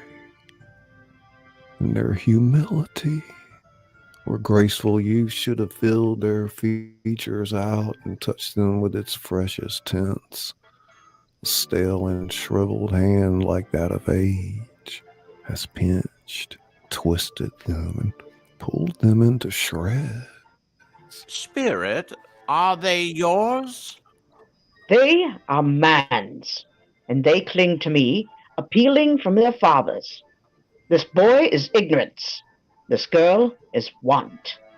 Beware them both, and all of their degree, but most of all beware this boy, for on his brow I see that written which is doom, unless the writing be erased. Deny it!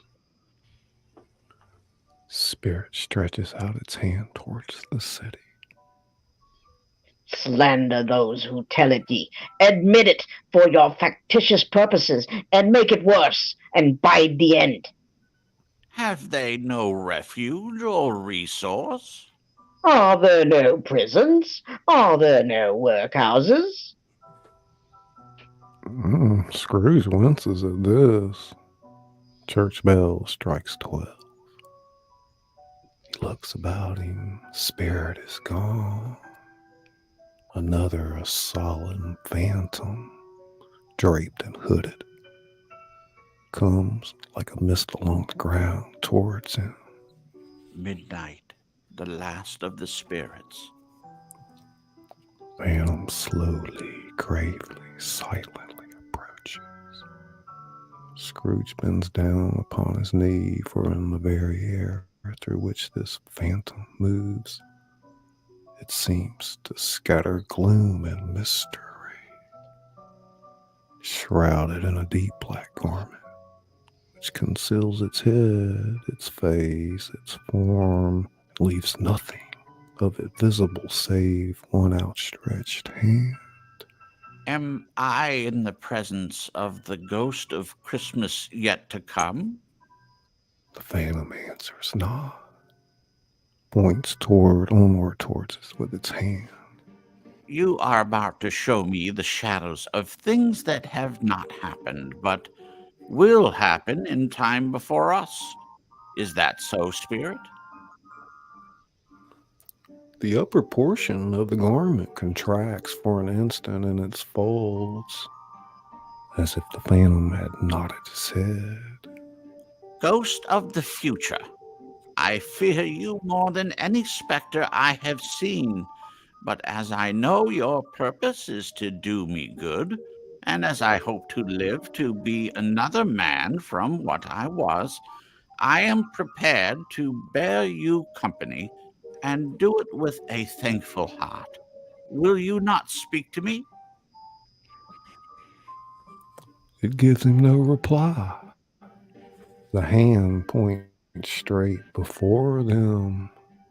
Lead on, lead on. The night is waning fast, and it is precious time to me. I know. Lead on, Spirit. The phantom moves away as if it had come towards him. Scrooge follows in its shadow, which seems to bear him up and carry him along to the interior of the London Exchange at day. They scarcely seem to enter the exchange, for the exchange rather seems to spring up about them. The phantom stops and points to one little knot of men. Scrooge peers at them. Among them are the fat man and the red-faced man he had spoken to the day before. Yes, I know these gentlemen, business associates. Phantom continues to point. Scrooge takes the hint and advances to listen to their talk. No, I don't know much about it. Either way, I only know he's dead. When did he die? Last night, I believe. Why, what was the matter with him? I thought he'd never die. God knows. And what has he done with his money? I haven't heard. Left it to his company, perhaps? He hasn't left it to me. That's all I know. It's likely to be a very cheap funeral, for upon my life, I don't know of anybody to go to it. Suppose we make up a party and volunteer? I don't mind going if lunch is provided, but I must be fed if I make one. Well, I am the most disinterested amongst you. After all, for if I never wear black gloves, and I never eat lunch, but I'll offer to go if anybody else will. When I come to think of it, I'm not at all sure that I wasn't his most particular friend, for we used to stop and speak whenever we met. Bye-bye. The men stroll away and mix with other groups. Scrooge looks around at the multitudes of pedestrians pouring past him. I can't help but notice that this is my accustomed corner, and I see by the clock that this is my usual time of day for being here. But I see no likeness of myself. Caught up in what he's saying, Scrooge fails to see the phantom move off. Not that I'm surprised, you understand. You see, I've been revolving in my mind a change of life, and I should like to think, that is, I rather hope, that my not being here is the result of my having carried out some resolutions regarding the... Suddenly, Scrooge notices that the phantom has moved on down the street and hurriedly follows it.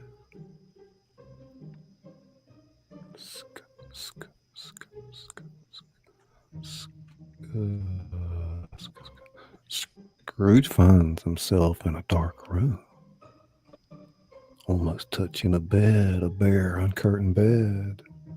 Merciful heaven, what is this?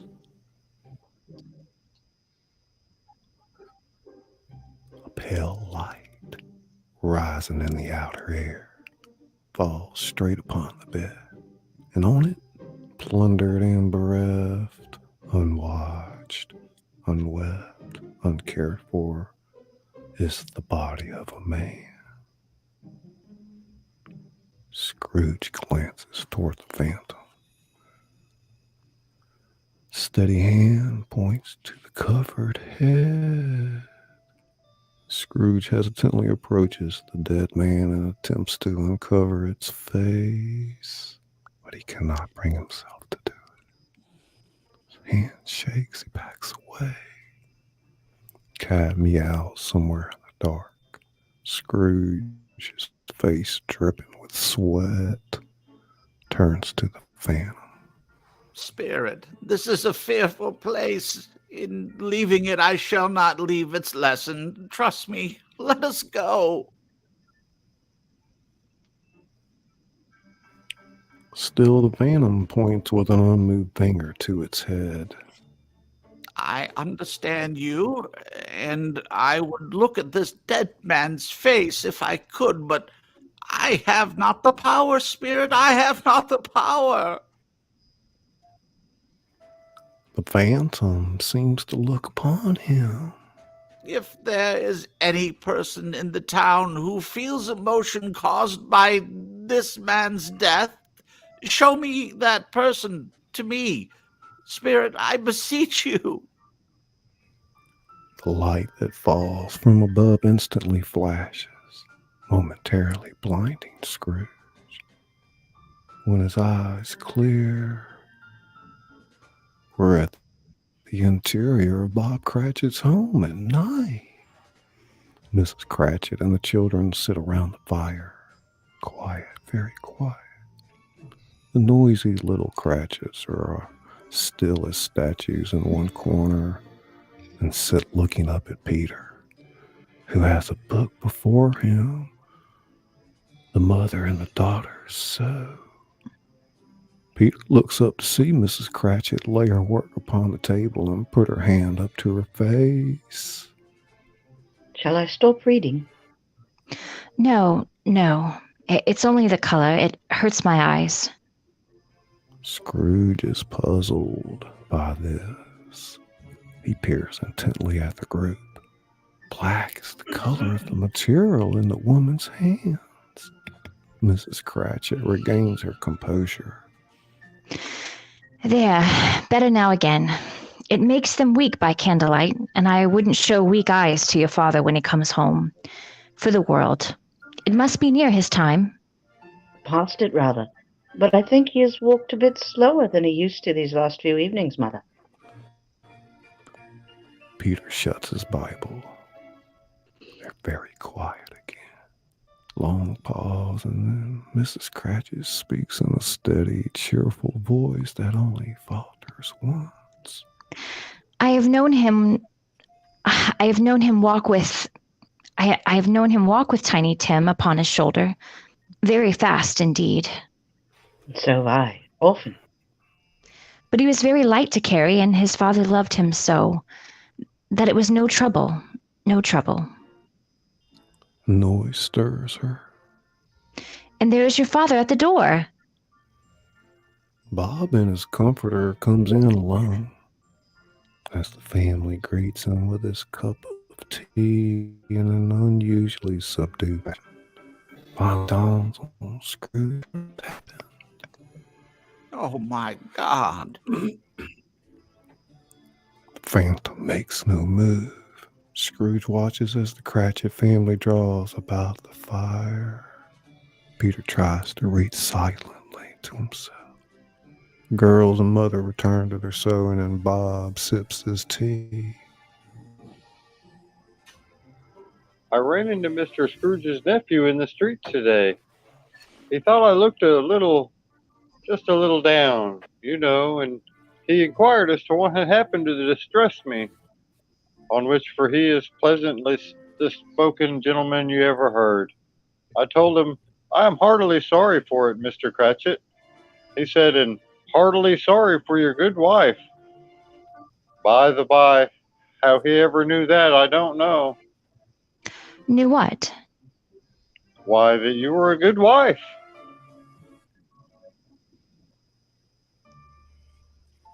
Miss Cratchit smiles. Everybody knows that. I hope they do. Heartily sorry, he said, for your good wife. If I can be of any service to you in any way, be sure to let me know. And he handed me his card. Now, it wasn't for the sake of anything he might be able to do for us, so much as for his kind way, that this was quite delightful. It really seemed as if he had known our Tiny Tim and felt with us. I'm sure he's a good soul. You would be sure of it if you saw and spoke to him. I shouldn't be at all surprised if he got Peter a better situation. Hear that, Peter? And then Peter will be keeping company with someone and setting up for himself. Get along with you. It's just as likely as not, one of these days, though there's plenty of time for that. But however and whenever we part from one another, I am sure we shall none of us forget poor Tiny Tim, shall we? Or this first parting that there was among us. No. Never, Father, never. Never. And I know it. I know that when we recollect how patient and how mild he was, although he was a little child, we shall not quarrel easily amongst ourselves and forget poor Tiny Tim in doing it. No, never. No, never, Father. Not ever. I am very happy. Very happy. Mrs. Cratchit kisses him. His daughters kiss him. The two young Cratchits kiss him. Peter shakes his hand. Bob abruptly leaves the room, goes upstairs. Family members look at one another with concern. Fade to the interior of the upstairs room, fully lit, hung with Christmas decorations. Bob enters hesitantly and sits down in the chair close to the bed. After he composes himself with an unspoken prayer, he leans over and kisses the face of Tiny Tim, whose body we now see stretched out, lifeless on the bed. All at once,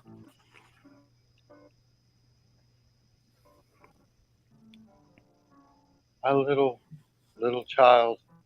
My little breaks child. down all at once.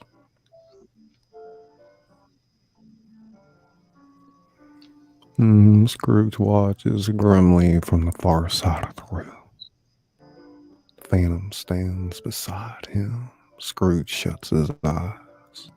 Tell me what man that was whom we saw lying dead. Scrooge opens his eyes. We're in the exterior of the London street. Scrooge and the Phantom are halfway between Scrooge's counting house and the church tower opposite it. Phantom leads Scrooge toward the church.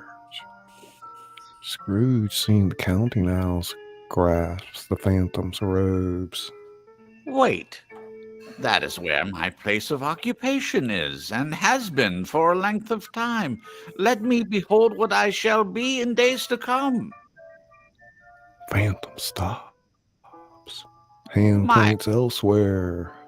My office is yonder. Why do you point away?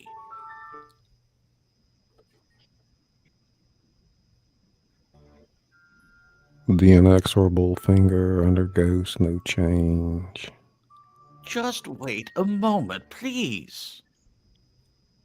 Scrooge rushes off. Nervously hastens to the window of his office. Looks in. It's the office still, but not his. Furniture is not the same, and the figure in the chair is not himself. The Phantom points as before. Scrooge joins the Phantom once again, confused, and accompanies it until it reached an iron gate. He pauses to look around before entering. A row of gravestones. Phantom stands among the graves and points down to one. Scrooge advances toward it, trembling, then stops. Before I draw near to that stone to which you point, answer me one question. Are these the shadows of the things that will be, or are they shadows of things that may be only? Still, the Phantom points downward to the grave by which it stands. Men's courses will foreshadow certain ends to which, if preserved in, they must lead. But if the courses be departed from, the ends will change. Say it is thus with what you show me. The Phantom is immovable as ever. Scrooge creeps toward the grave, trembling and following the finger. He reads upon the stone of the neglected grave his own name, Ebenezer Scrooge. Scrooge falls to his knees. Am I that man who lay upon the bed? The finger points from the grave to Scrooge and back again. No, spirit. Oh, no, no. Finger's still there. Scrooge scrambling to his feet and clutching the Phantom's robe. Spirit, hear me. I am not the man I was. I will not be the man I must have been, but for this intervention, why show me this if I am past all hope? Good Spirit, your nature intercedes for me and pities me. Assure me that I yet may change these shadows you have shown me by an altered life. I will honor Christmas in my heart and try to keep it all the year. I will live in the past, the present, and the future. The spirits of all three shall strive within me. I will not shut out the lessons that they teach. Oh, tell me I may sponge away the writing on the stone. In his agony, as he catches the spectral hand, Scrooge sees an alteration. The Phantom's hood and dress shrinks, collapses, and dwindles down into a bedpost. The interior of Scrooge's bedroom. Yes, the bedpost is his own. Scrooge lets go of the post and scrambles out of bed, falling to his knees. He's out of his mind, babbling like a lunatic. I will live in the past, the present, and the future. The spirits of all three shall strive within me. Oh, Jacob Marley, heaven and the Christmas time be praised for this.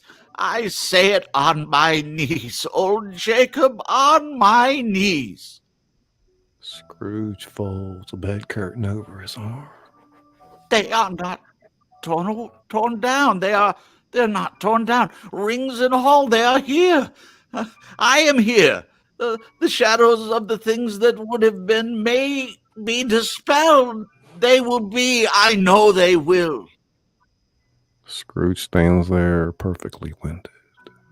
I don't know what to do. I'm as light as a feather. I'm as happy as an angel. I am as merry as a schoolboy. I am as giddy as a drunken man. A Merry Christmas to everybody. A Happy New Year to all the world. Scrooge starts off again, going around the fire. There's the saucepan that the gruel was in. There's the door by which the ghost of Jacob Marley entered. There's the corner where the ghost of Christmas presents sat. There's the window where I saw the wandering spirits. It's all right. It's all true. It all happened.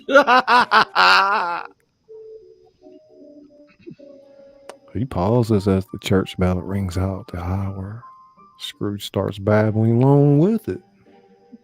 Clatch, clang, hammer, ding, dong, bell. Bell, dong, ding, hammer, clang, clash. Oh, glorious, glorious. He runs, window, hurls it open and looks out. Not a trace of fog or darkness. Golden sunlight, heavenly blue sky, merry bells.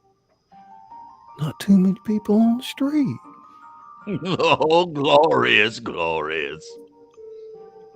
Scrooge spots a boy in Sunday clothes, loitering on the sidewalk below. What's today? I? What's today, my fine fellow?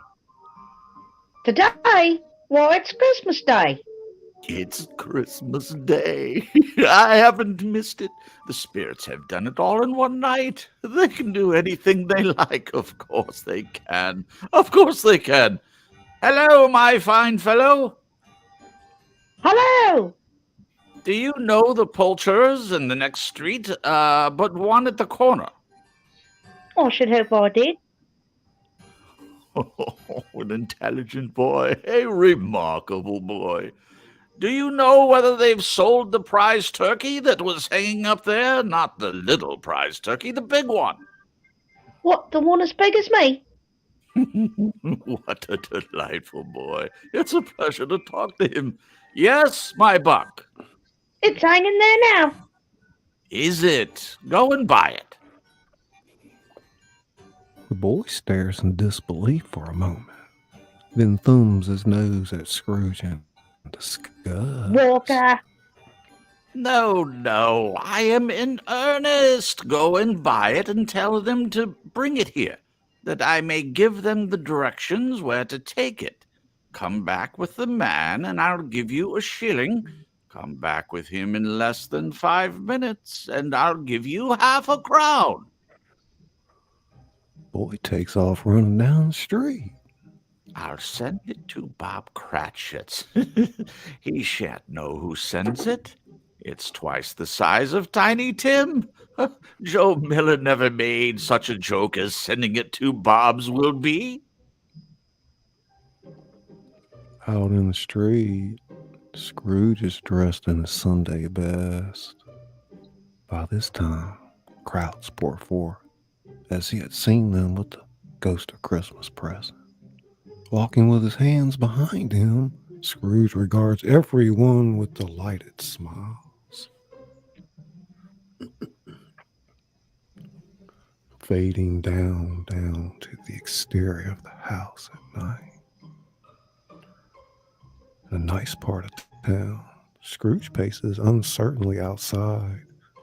He slowly approaches the front door, but at the last moment, returns to the sidewalk. Finally, he takes a deep breath, finds the courage to go up and knock. cash for it. He knocks and stands there tight-lipped and shaking nervously. No answer.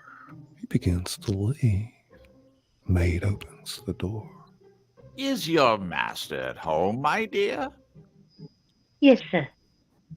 Where is he, my love? He's in the sitting room, sir, along with his mistress. I'll show you in, if you please. The maid leads Scrooge to the closed sitting room door. Thank ye. He knows me. I'll just go in, my dear. From his face, it's clear to her that he is scared to enter.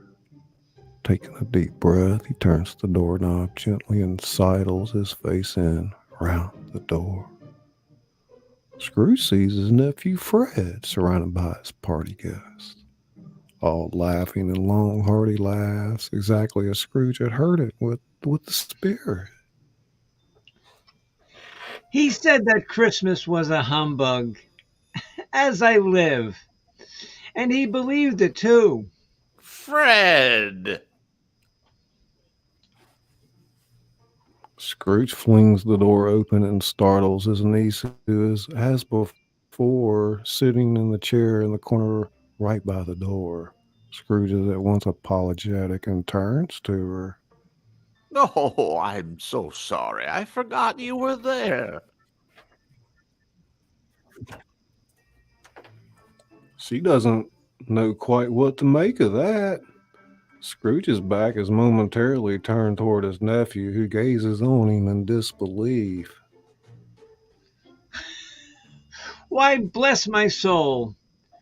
Who is that? Turns around and faces astonished nephew, then nervously threads his way through the guests to confront him. It's I, your Uncle Scrooge. Flashes a happy grin. The guests stare at him in confusion. Well, I have come as you asked. Will you let me in, Fred? Let you in? I... Fred burst out laughing again, shakes Scrooge's hand. Some of the others moved away from him and whisper among themselves, surely this isn't the Uncle Scrooge. You know, I've always wanted to meet you, Mr. Scrooge. The droll way in which your nephew portrays you has made me curious. I say, have you met Mr. One of the female guests has begun to play a simple little tune on the harp. They're all dancing, including for the first time in years, Ebenezer Scrooge. We dissolve to the interior of the counting house. It's the day after Christmas. Bright sunshine pouring in. It's all quiet save for the talking of the clock, which reads 9:18. Scrooge sits behind his desk, grinning like a madman. Doors wide open so he might see Bob Cratchit come in his tank-like office. He burst in, his pen in hand, as if he was trying to overtake 9 o'clock. Meanwhile, trying to suppress a grin, Scrooge manages an approximation of his old caustic personality. Cratchit, you're late. What do you mean by coming here this time of day? I'm sorry, sir. I'm behind my time. You are, yes, I think you are. Step this way, if you please. Bob reluctantly leaves the tank and joins Scrooge in the office. It's only once a year, sir. It shall not be repeated. I was making rather merry yesterday, sir. Now, I'll tell you what, my friend. I am not going to stand for this sort of thing any longer. And therefore... Scrooge leaps from his chair and gives Bob such a dig in the waistcoat that he staggers back into the tank again. And therefore, I am about to raise your salary. Bob gasps, trembles and inches away from Scrooge, picking up a nearby ruler to use in self-defense. Oh, a Merry Christmas, Bob. A merrier Christmas, Bob, my good fellow, than I've ever given you for many a year. I'm going to raise your salary, and if you'll let me, I'd like to try to help your family. An incredulous Bob stares at Scrooge for a long, long moment. Well, let's discuss it this afternoon over a Christmas bowl of smoking bishop, Bob. Make up the fires and buy another coal scuttle before you dot another I, Bob Cratchit. Scrooge grins at still uncertain Bob. The distant sound of carolers singing an appropriate hymn grows louder. We dissolve to the interior of the sitting room at night. The narrator looks down at the book in his lap. Quiet smile on his face. Outside his window, a small group of carolers slowly approach, continuing the hymn. The young people circled around the narrator seem edgy and dissatisfied. And that's the story. How much of that was true? Well, I was there for some of it, and I heard about some of it. And I made up for it. Laugh. Yeah, but did old man Scrooge really keep his word? Yes. In fact, he was better than his word. He did everything he said he would and much more. What happened to Tiny Tim? Did he... No, Tiny Tim did not die. And Scrooge was like a second father to him. He became good as a friend, good as a teacher, good as a man, as any person could hope to know. Girls reassured. Oh, come on. People just don't change like that overnight. In fact, a lot of people laughed at him when he changed. But he let them laugh, and he didn't pay any attention to it. I think he was smart enough to know that nothing good ever happens in this world that people won't make people laugh. Do other things I can think of. It's a hard life. It was good enough for him. And do you mean to say that he had no further intercourse with spirits? Well, after that, he adopted the principle of abstinence, and no spirits ever visited him again, as far as he knew. Well, it was always said of Mr. Scrooge that if anyone knew how to keep Christmas, well, it was him. If only that could truly be said of us, of all of us. Merry Christmas. The narrator returns the book to the 10-year-old girl. And may God bless us, everyone.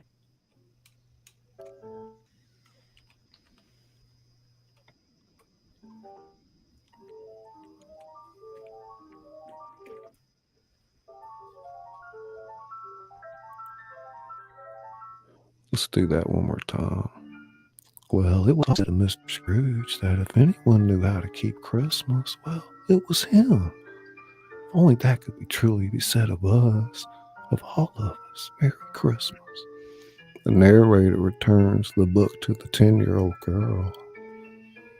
And may God bless us, everyone.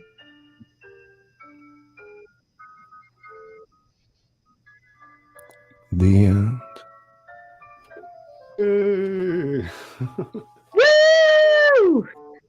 Woo!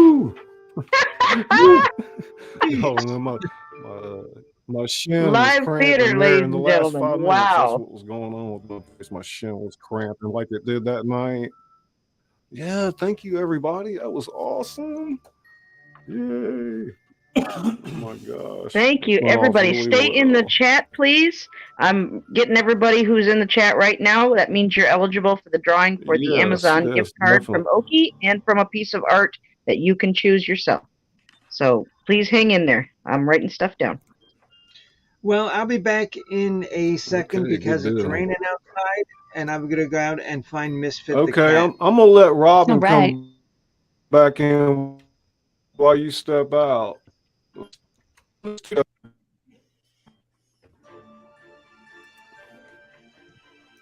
Hey, Robin. Oh, Hey, Thank you. thank you. We need 2 more Awesome. thumbs up to hit that 100 mark, y'all. woohoo! Yeah. Okay, I'm You did just great. about ready. I'm Everybody just did double checking. awesome. Wonderful job. I'm so proud Holy of you cow, guys. Cripps. Oh my My God. goodness. Wow. I Right? asked for more Wonderful, and I got wonderful. more. Thank you. Wow. Thank you. Yeah. I respond to good direction and good Look, suggestions. Robin's a star now. Look. I'm so glad Jen feels better, and Okie and she does Mrs. Cratchit so great. Thank you, Robin. You did a great job too. mhm. Oh, Yeah. Wonderful I job, ran- everybody. Wow. Okay, I've got everybody who's here. So the first drawing we will draw for the Amazon gift card donated by Okie Grower. Everybody just hang on a minute. I got to reach in my bag here. Got my fingers crossed. Good For luck, the everybody. $25 Amazon gift card. Patty The winner Fish! is Scully! Patty Fish! Patty! The winner of the Amazon gift card is Okay. Patty Fish. Patty, please get a Yay. hold of Okie Grower. We'll get Okie put your email or whatever Okie, you in the want to chat. drop your Yep. email in the chat? I'm on it. Hey, congratulations, Patty. Congratulations, Patty. Congratulations, Nice. Patty Fish. Congratulations. Okay, I need to take a drink of my coffee here. Just give me a minute. Everybody did so great Coffee. tonight. Yeah, They did. coffee. Coffee, Really coffee Type talk. of I know, I was coffee. sucking Having down my that coffee too. I think that's what my getting cramps. Oh no. What a wonderful Okay. production tonight. 100 thumbs up, my friend. Hey, Kemet, Oh. Meg's Mysteries, Mama Bear, Arlise Delight. Great to see everybody. I know I probably missed a few people. I've been trying to say hey in chat and behind the scenes too, but you know. Thank All you, right, are we Swedish ready Sugar. for the other drawing? Are we ready? Benny Yes. Loco. Oh, yeah. The winner of this Kim drawing. Jones, Easy Pop. Drum roll, please. You get to choose Sugar Pop. the winner. Wait, is I'm this for the reaching. painting? This for the is for drawing, your Liz? choice. I showed 3 pieces of artwork pertaining to tonight's show. Jacob Oh, Marley, you get a The Ghost of choice. Christmas Present, and The Ghost of Christmas Yet to Come. I showed those during intermission, Okay. and the winner of this drawing gets to pick one of those drawings to be sent to them. I'm digging deep. I'm digging deep. And the winner Get is... down there deep. The winner is... If I can't see with my glasses here, is Meg's Mysteries. Meg. Woohoo! Oh, Congratulations. Meg's Mysteries. Meg's Mysteries, congratulations. You have but to choose which one of the drawings that you would like, and I will send it to you. Drawings. I love them. I will put my email in the chat right now, Meg's Mysteries. Hit me up, and I will send you the drawing of your choice. Congratulations. Sugar. Easy Street with Jim. Cripps, I'll So what draw do y'all another think? one for you if it gets picked. I promise. Everybody happy with their No, I know. performance? It's okay. Yeah, that was so fun.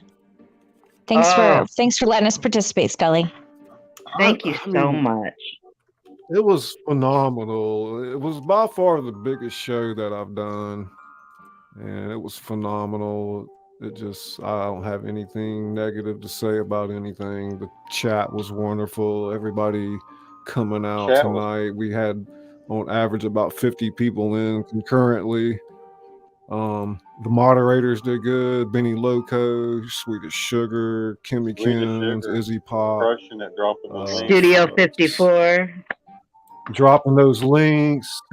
Billy over at Studio, if it wasn't for you guys,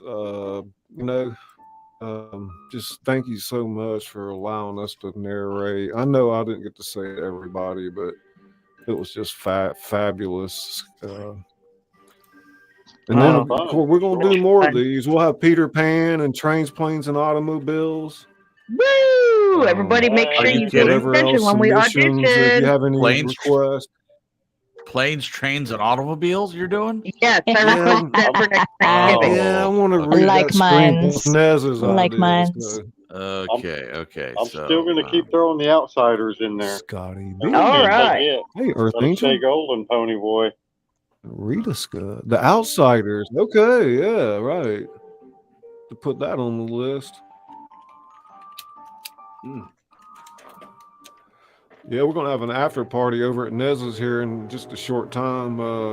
That's right. Give me just a few moments, and by 11 o'clock in about 20 minutes from now, watch for me to go live on my channel for the after party. Congratulations to the winners. And thank you, everybody. Scully, this is fun. What? Jen wants to do Labyrinth. Calling people. I love it. What does Jen want to do? I want to do Labyrinth. What is that? I said I want to play Sarah. Labyrinth. Labyrinth. I love that movie. With I'm not David familiar Bowie? with that. Yeah. Oh my gosh. That's so I don't know good. that movie. What? Jennifer I'm gonna have to get the Connelly. screenplay up and look Say at it. what? Labyrinth. It was before its time. Way before its time. Yeah, It was I'm a before its cult time, follower. you're So You're good. right. Hey, Oh my Guitar gosh. Shocker, how's it going, buddy? It's Guitar Shocker. Welcome, buddy. How funny would it be to do the Bog of Eternal Stench with someone doing the Alice sound Rat? effects in the background? Oh, I know. Oh my gosh, that would be hilarious. There you go. All right, who's signing up for the farts? Come on, leave fart noises. Thank you, everybody. I'm going to excuse myself and prepare for the after party. Hope to see you in All about right. 6 minutes at Nez Studios. Congratulations, everybody. Well done. Thank you, everybody, for Great coming. job. Great job, Great Nez. job, everyone. Okay. Thank you. See you Good later. night. All of you. It was a see you pleasure later. to work with you. Okay, Bye, Nez, you Robin. gonna go get ready over there? All right, sounds good. Yeah. All right, Spirit Walker. You might have to kick me out. It doesn't want me to go. Oh, really? Kick me out, It Scully. It doesn't loves want me to you. go. Yeah.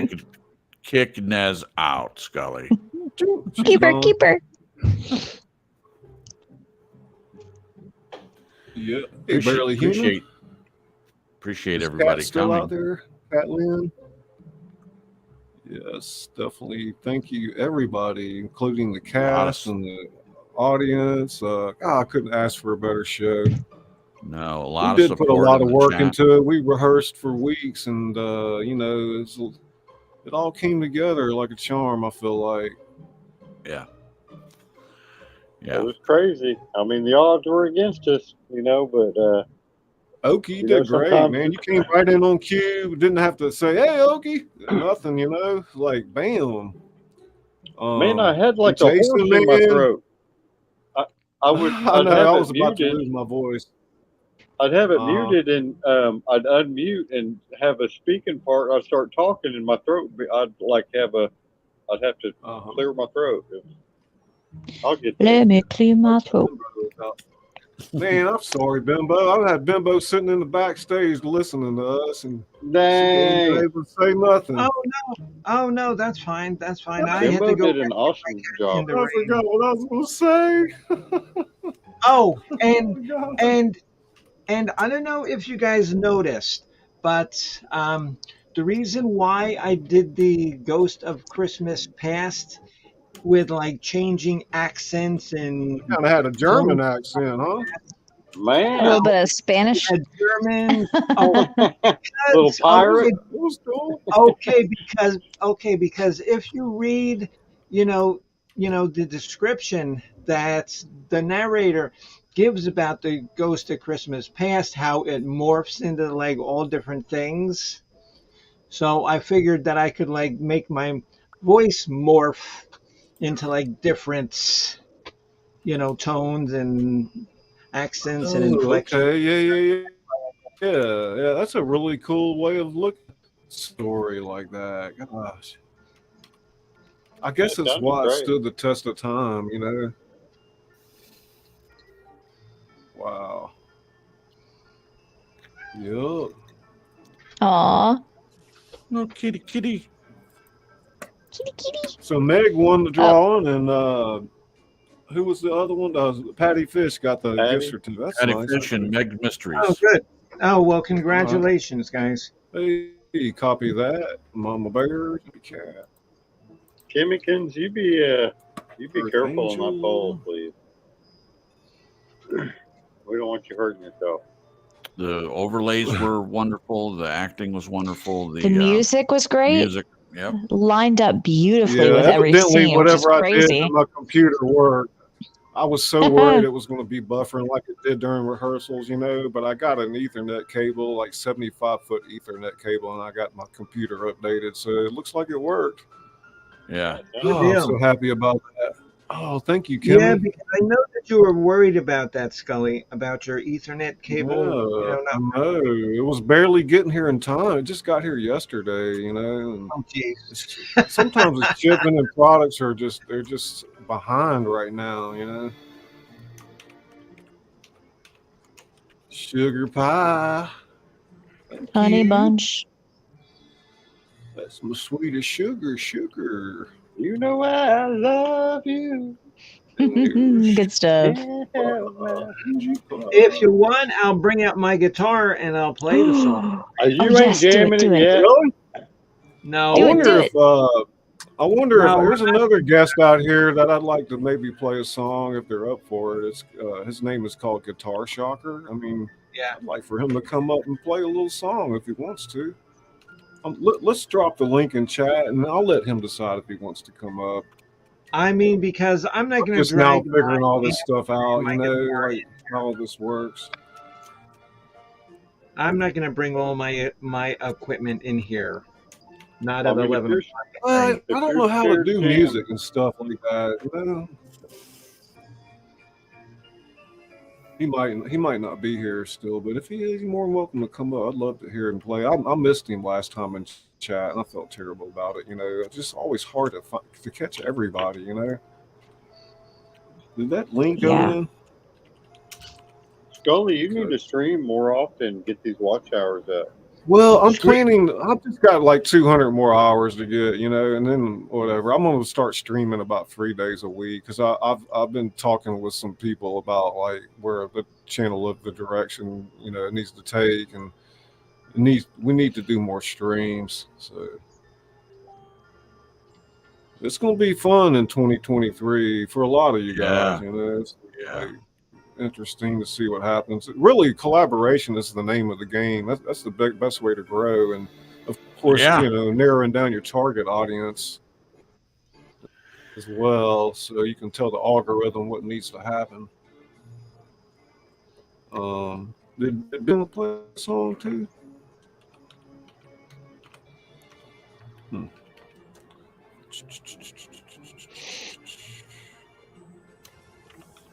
Yeah, we got out there Catlin still here, Ace Dama, Mama Bears, Figment of Kimmy Kim's, Sweet Dick Sugar.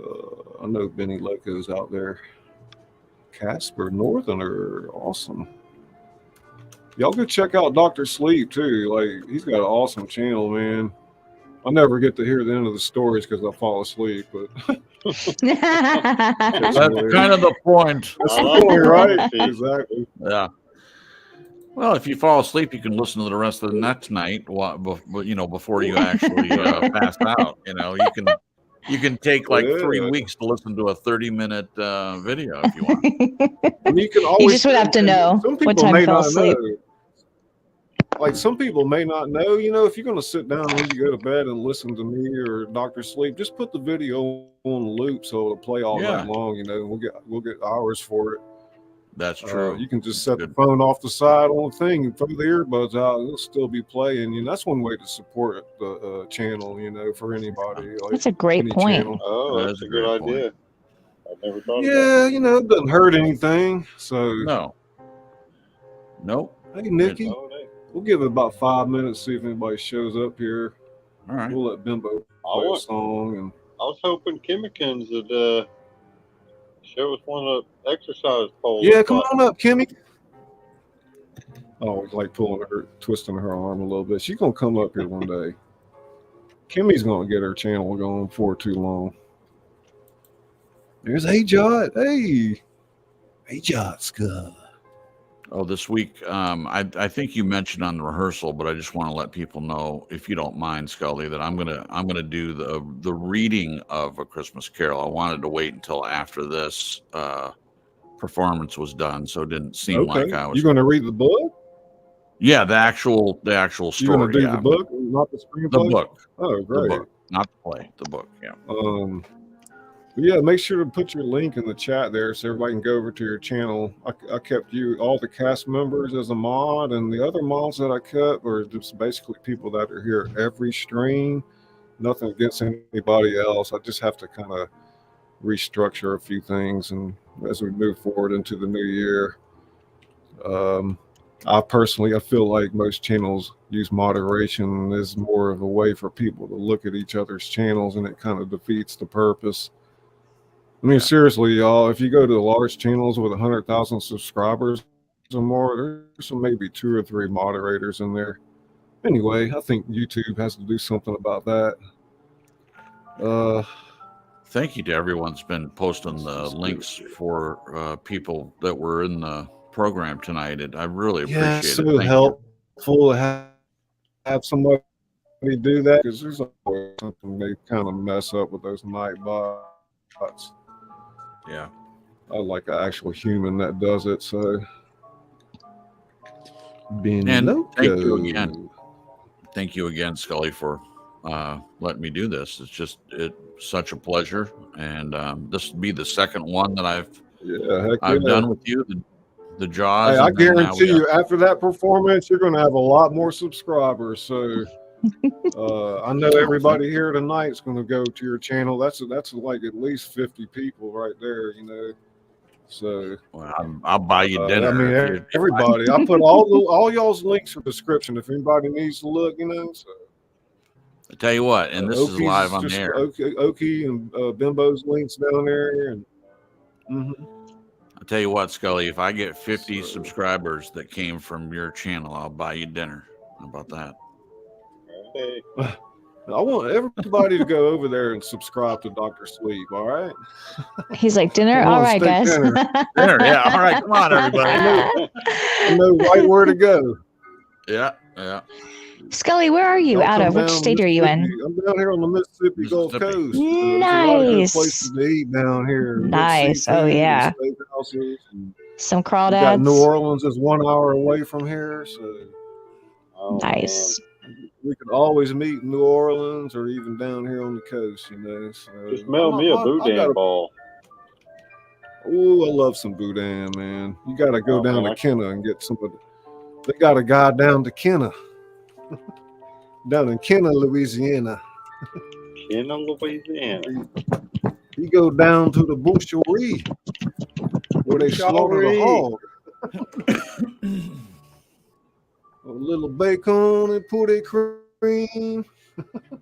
Oh man! When I read my novel, it's gonna be fun with Boudreaux's accent with the Cajun, Oh, I would laugh so hard if you did that. You ever go crabbing down there? Yeah, man, I go crabbing here. Really? Yeah. You need to hit me up next time you do that. I'll take off a couple days and come crabbing with you. Man, we got so many crabs in 2016. You could drop the net down for 5 minutes and you pull it up, be 4 or 5 in there, just fill your buckets up. But it was just that one year.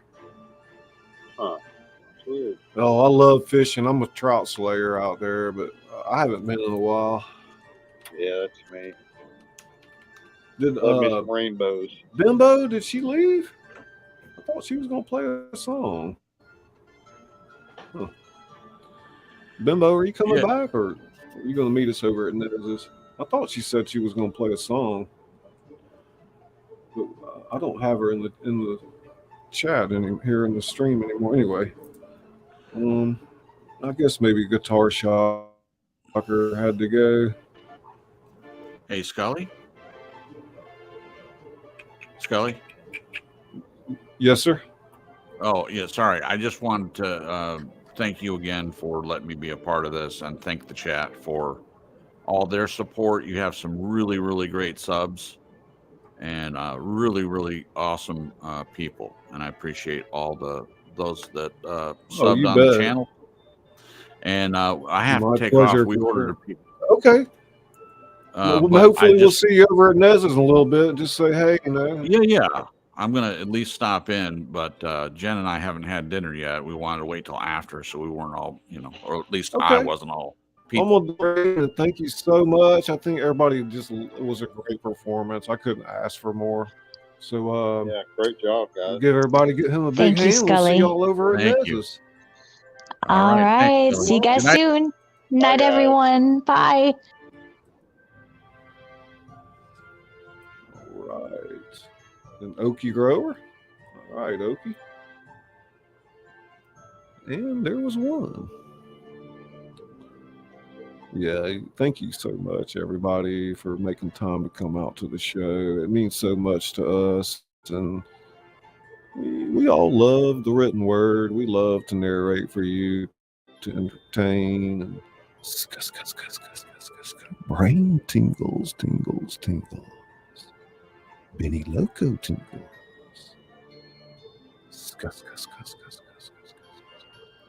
Bubbles, butterfly, butterfly.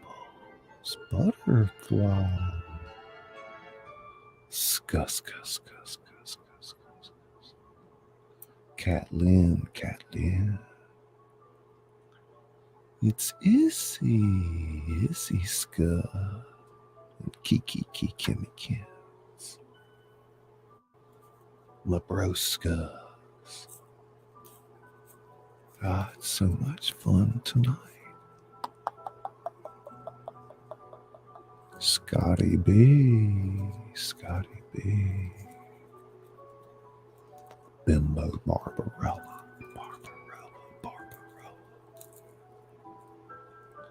Benny Loco. Tingles. Denise Buttneck. Casper Northerner, Casper Scott. It's AC Scott.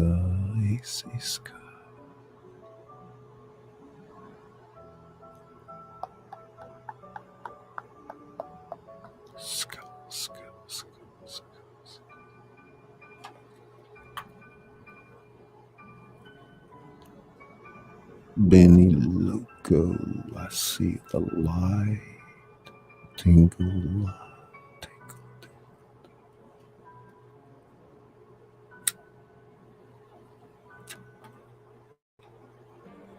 Kiki, Kimmy Kins. Kimmy wins the booby prize. Ska, Kimmy. Hey, John. How you doing, darling? Ska.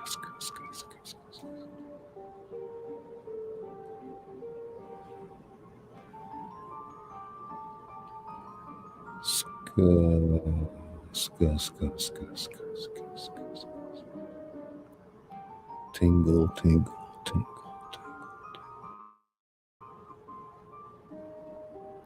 Love.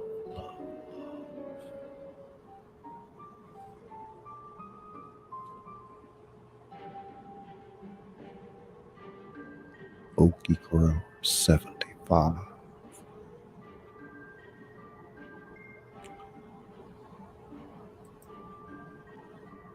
Yeah, it's always fun to go back and listen to it. Okie, you are awesome, bro.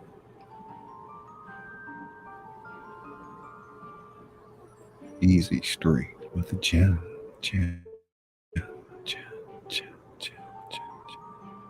Hey, tell Chris I said, hey, Jen.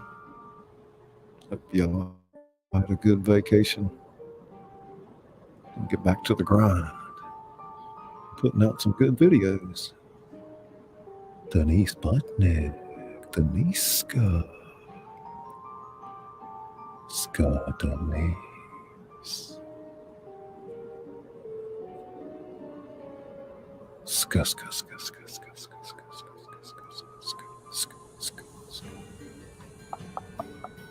Tongue clicking. Ska.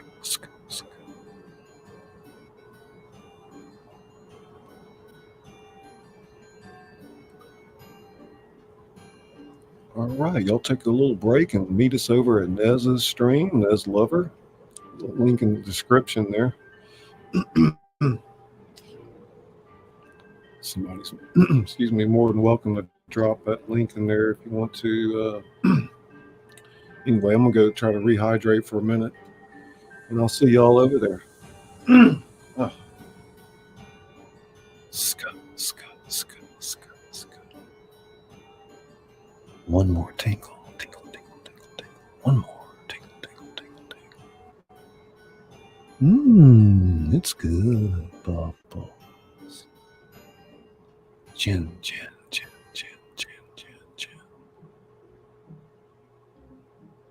Scotty B.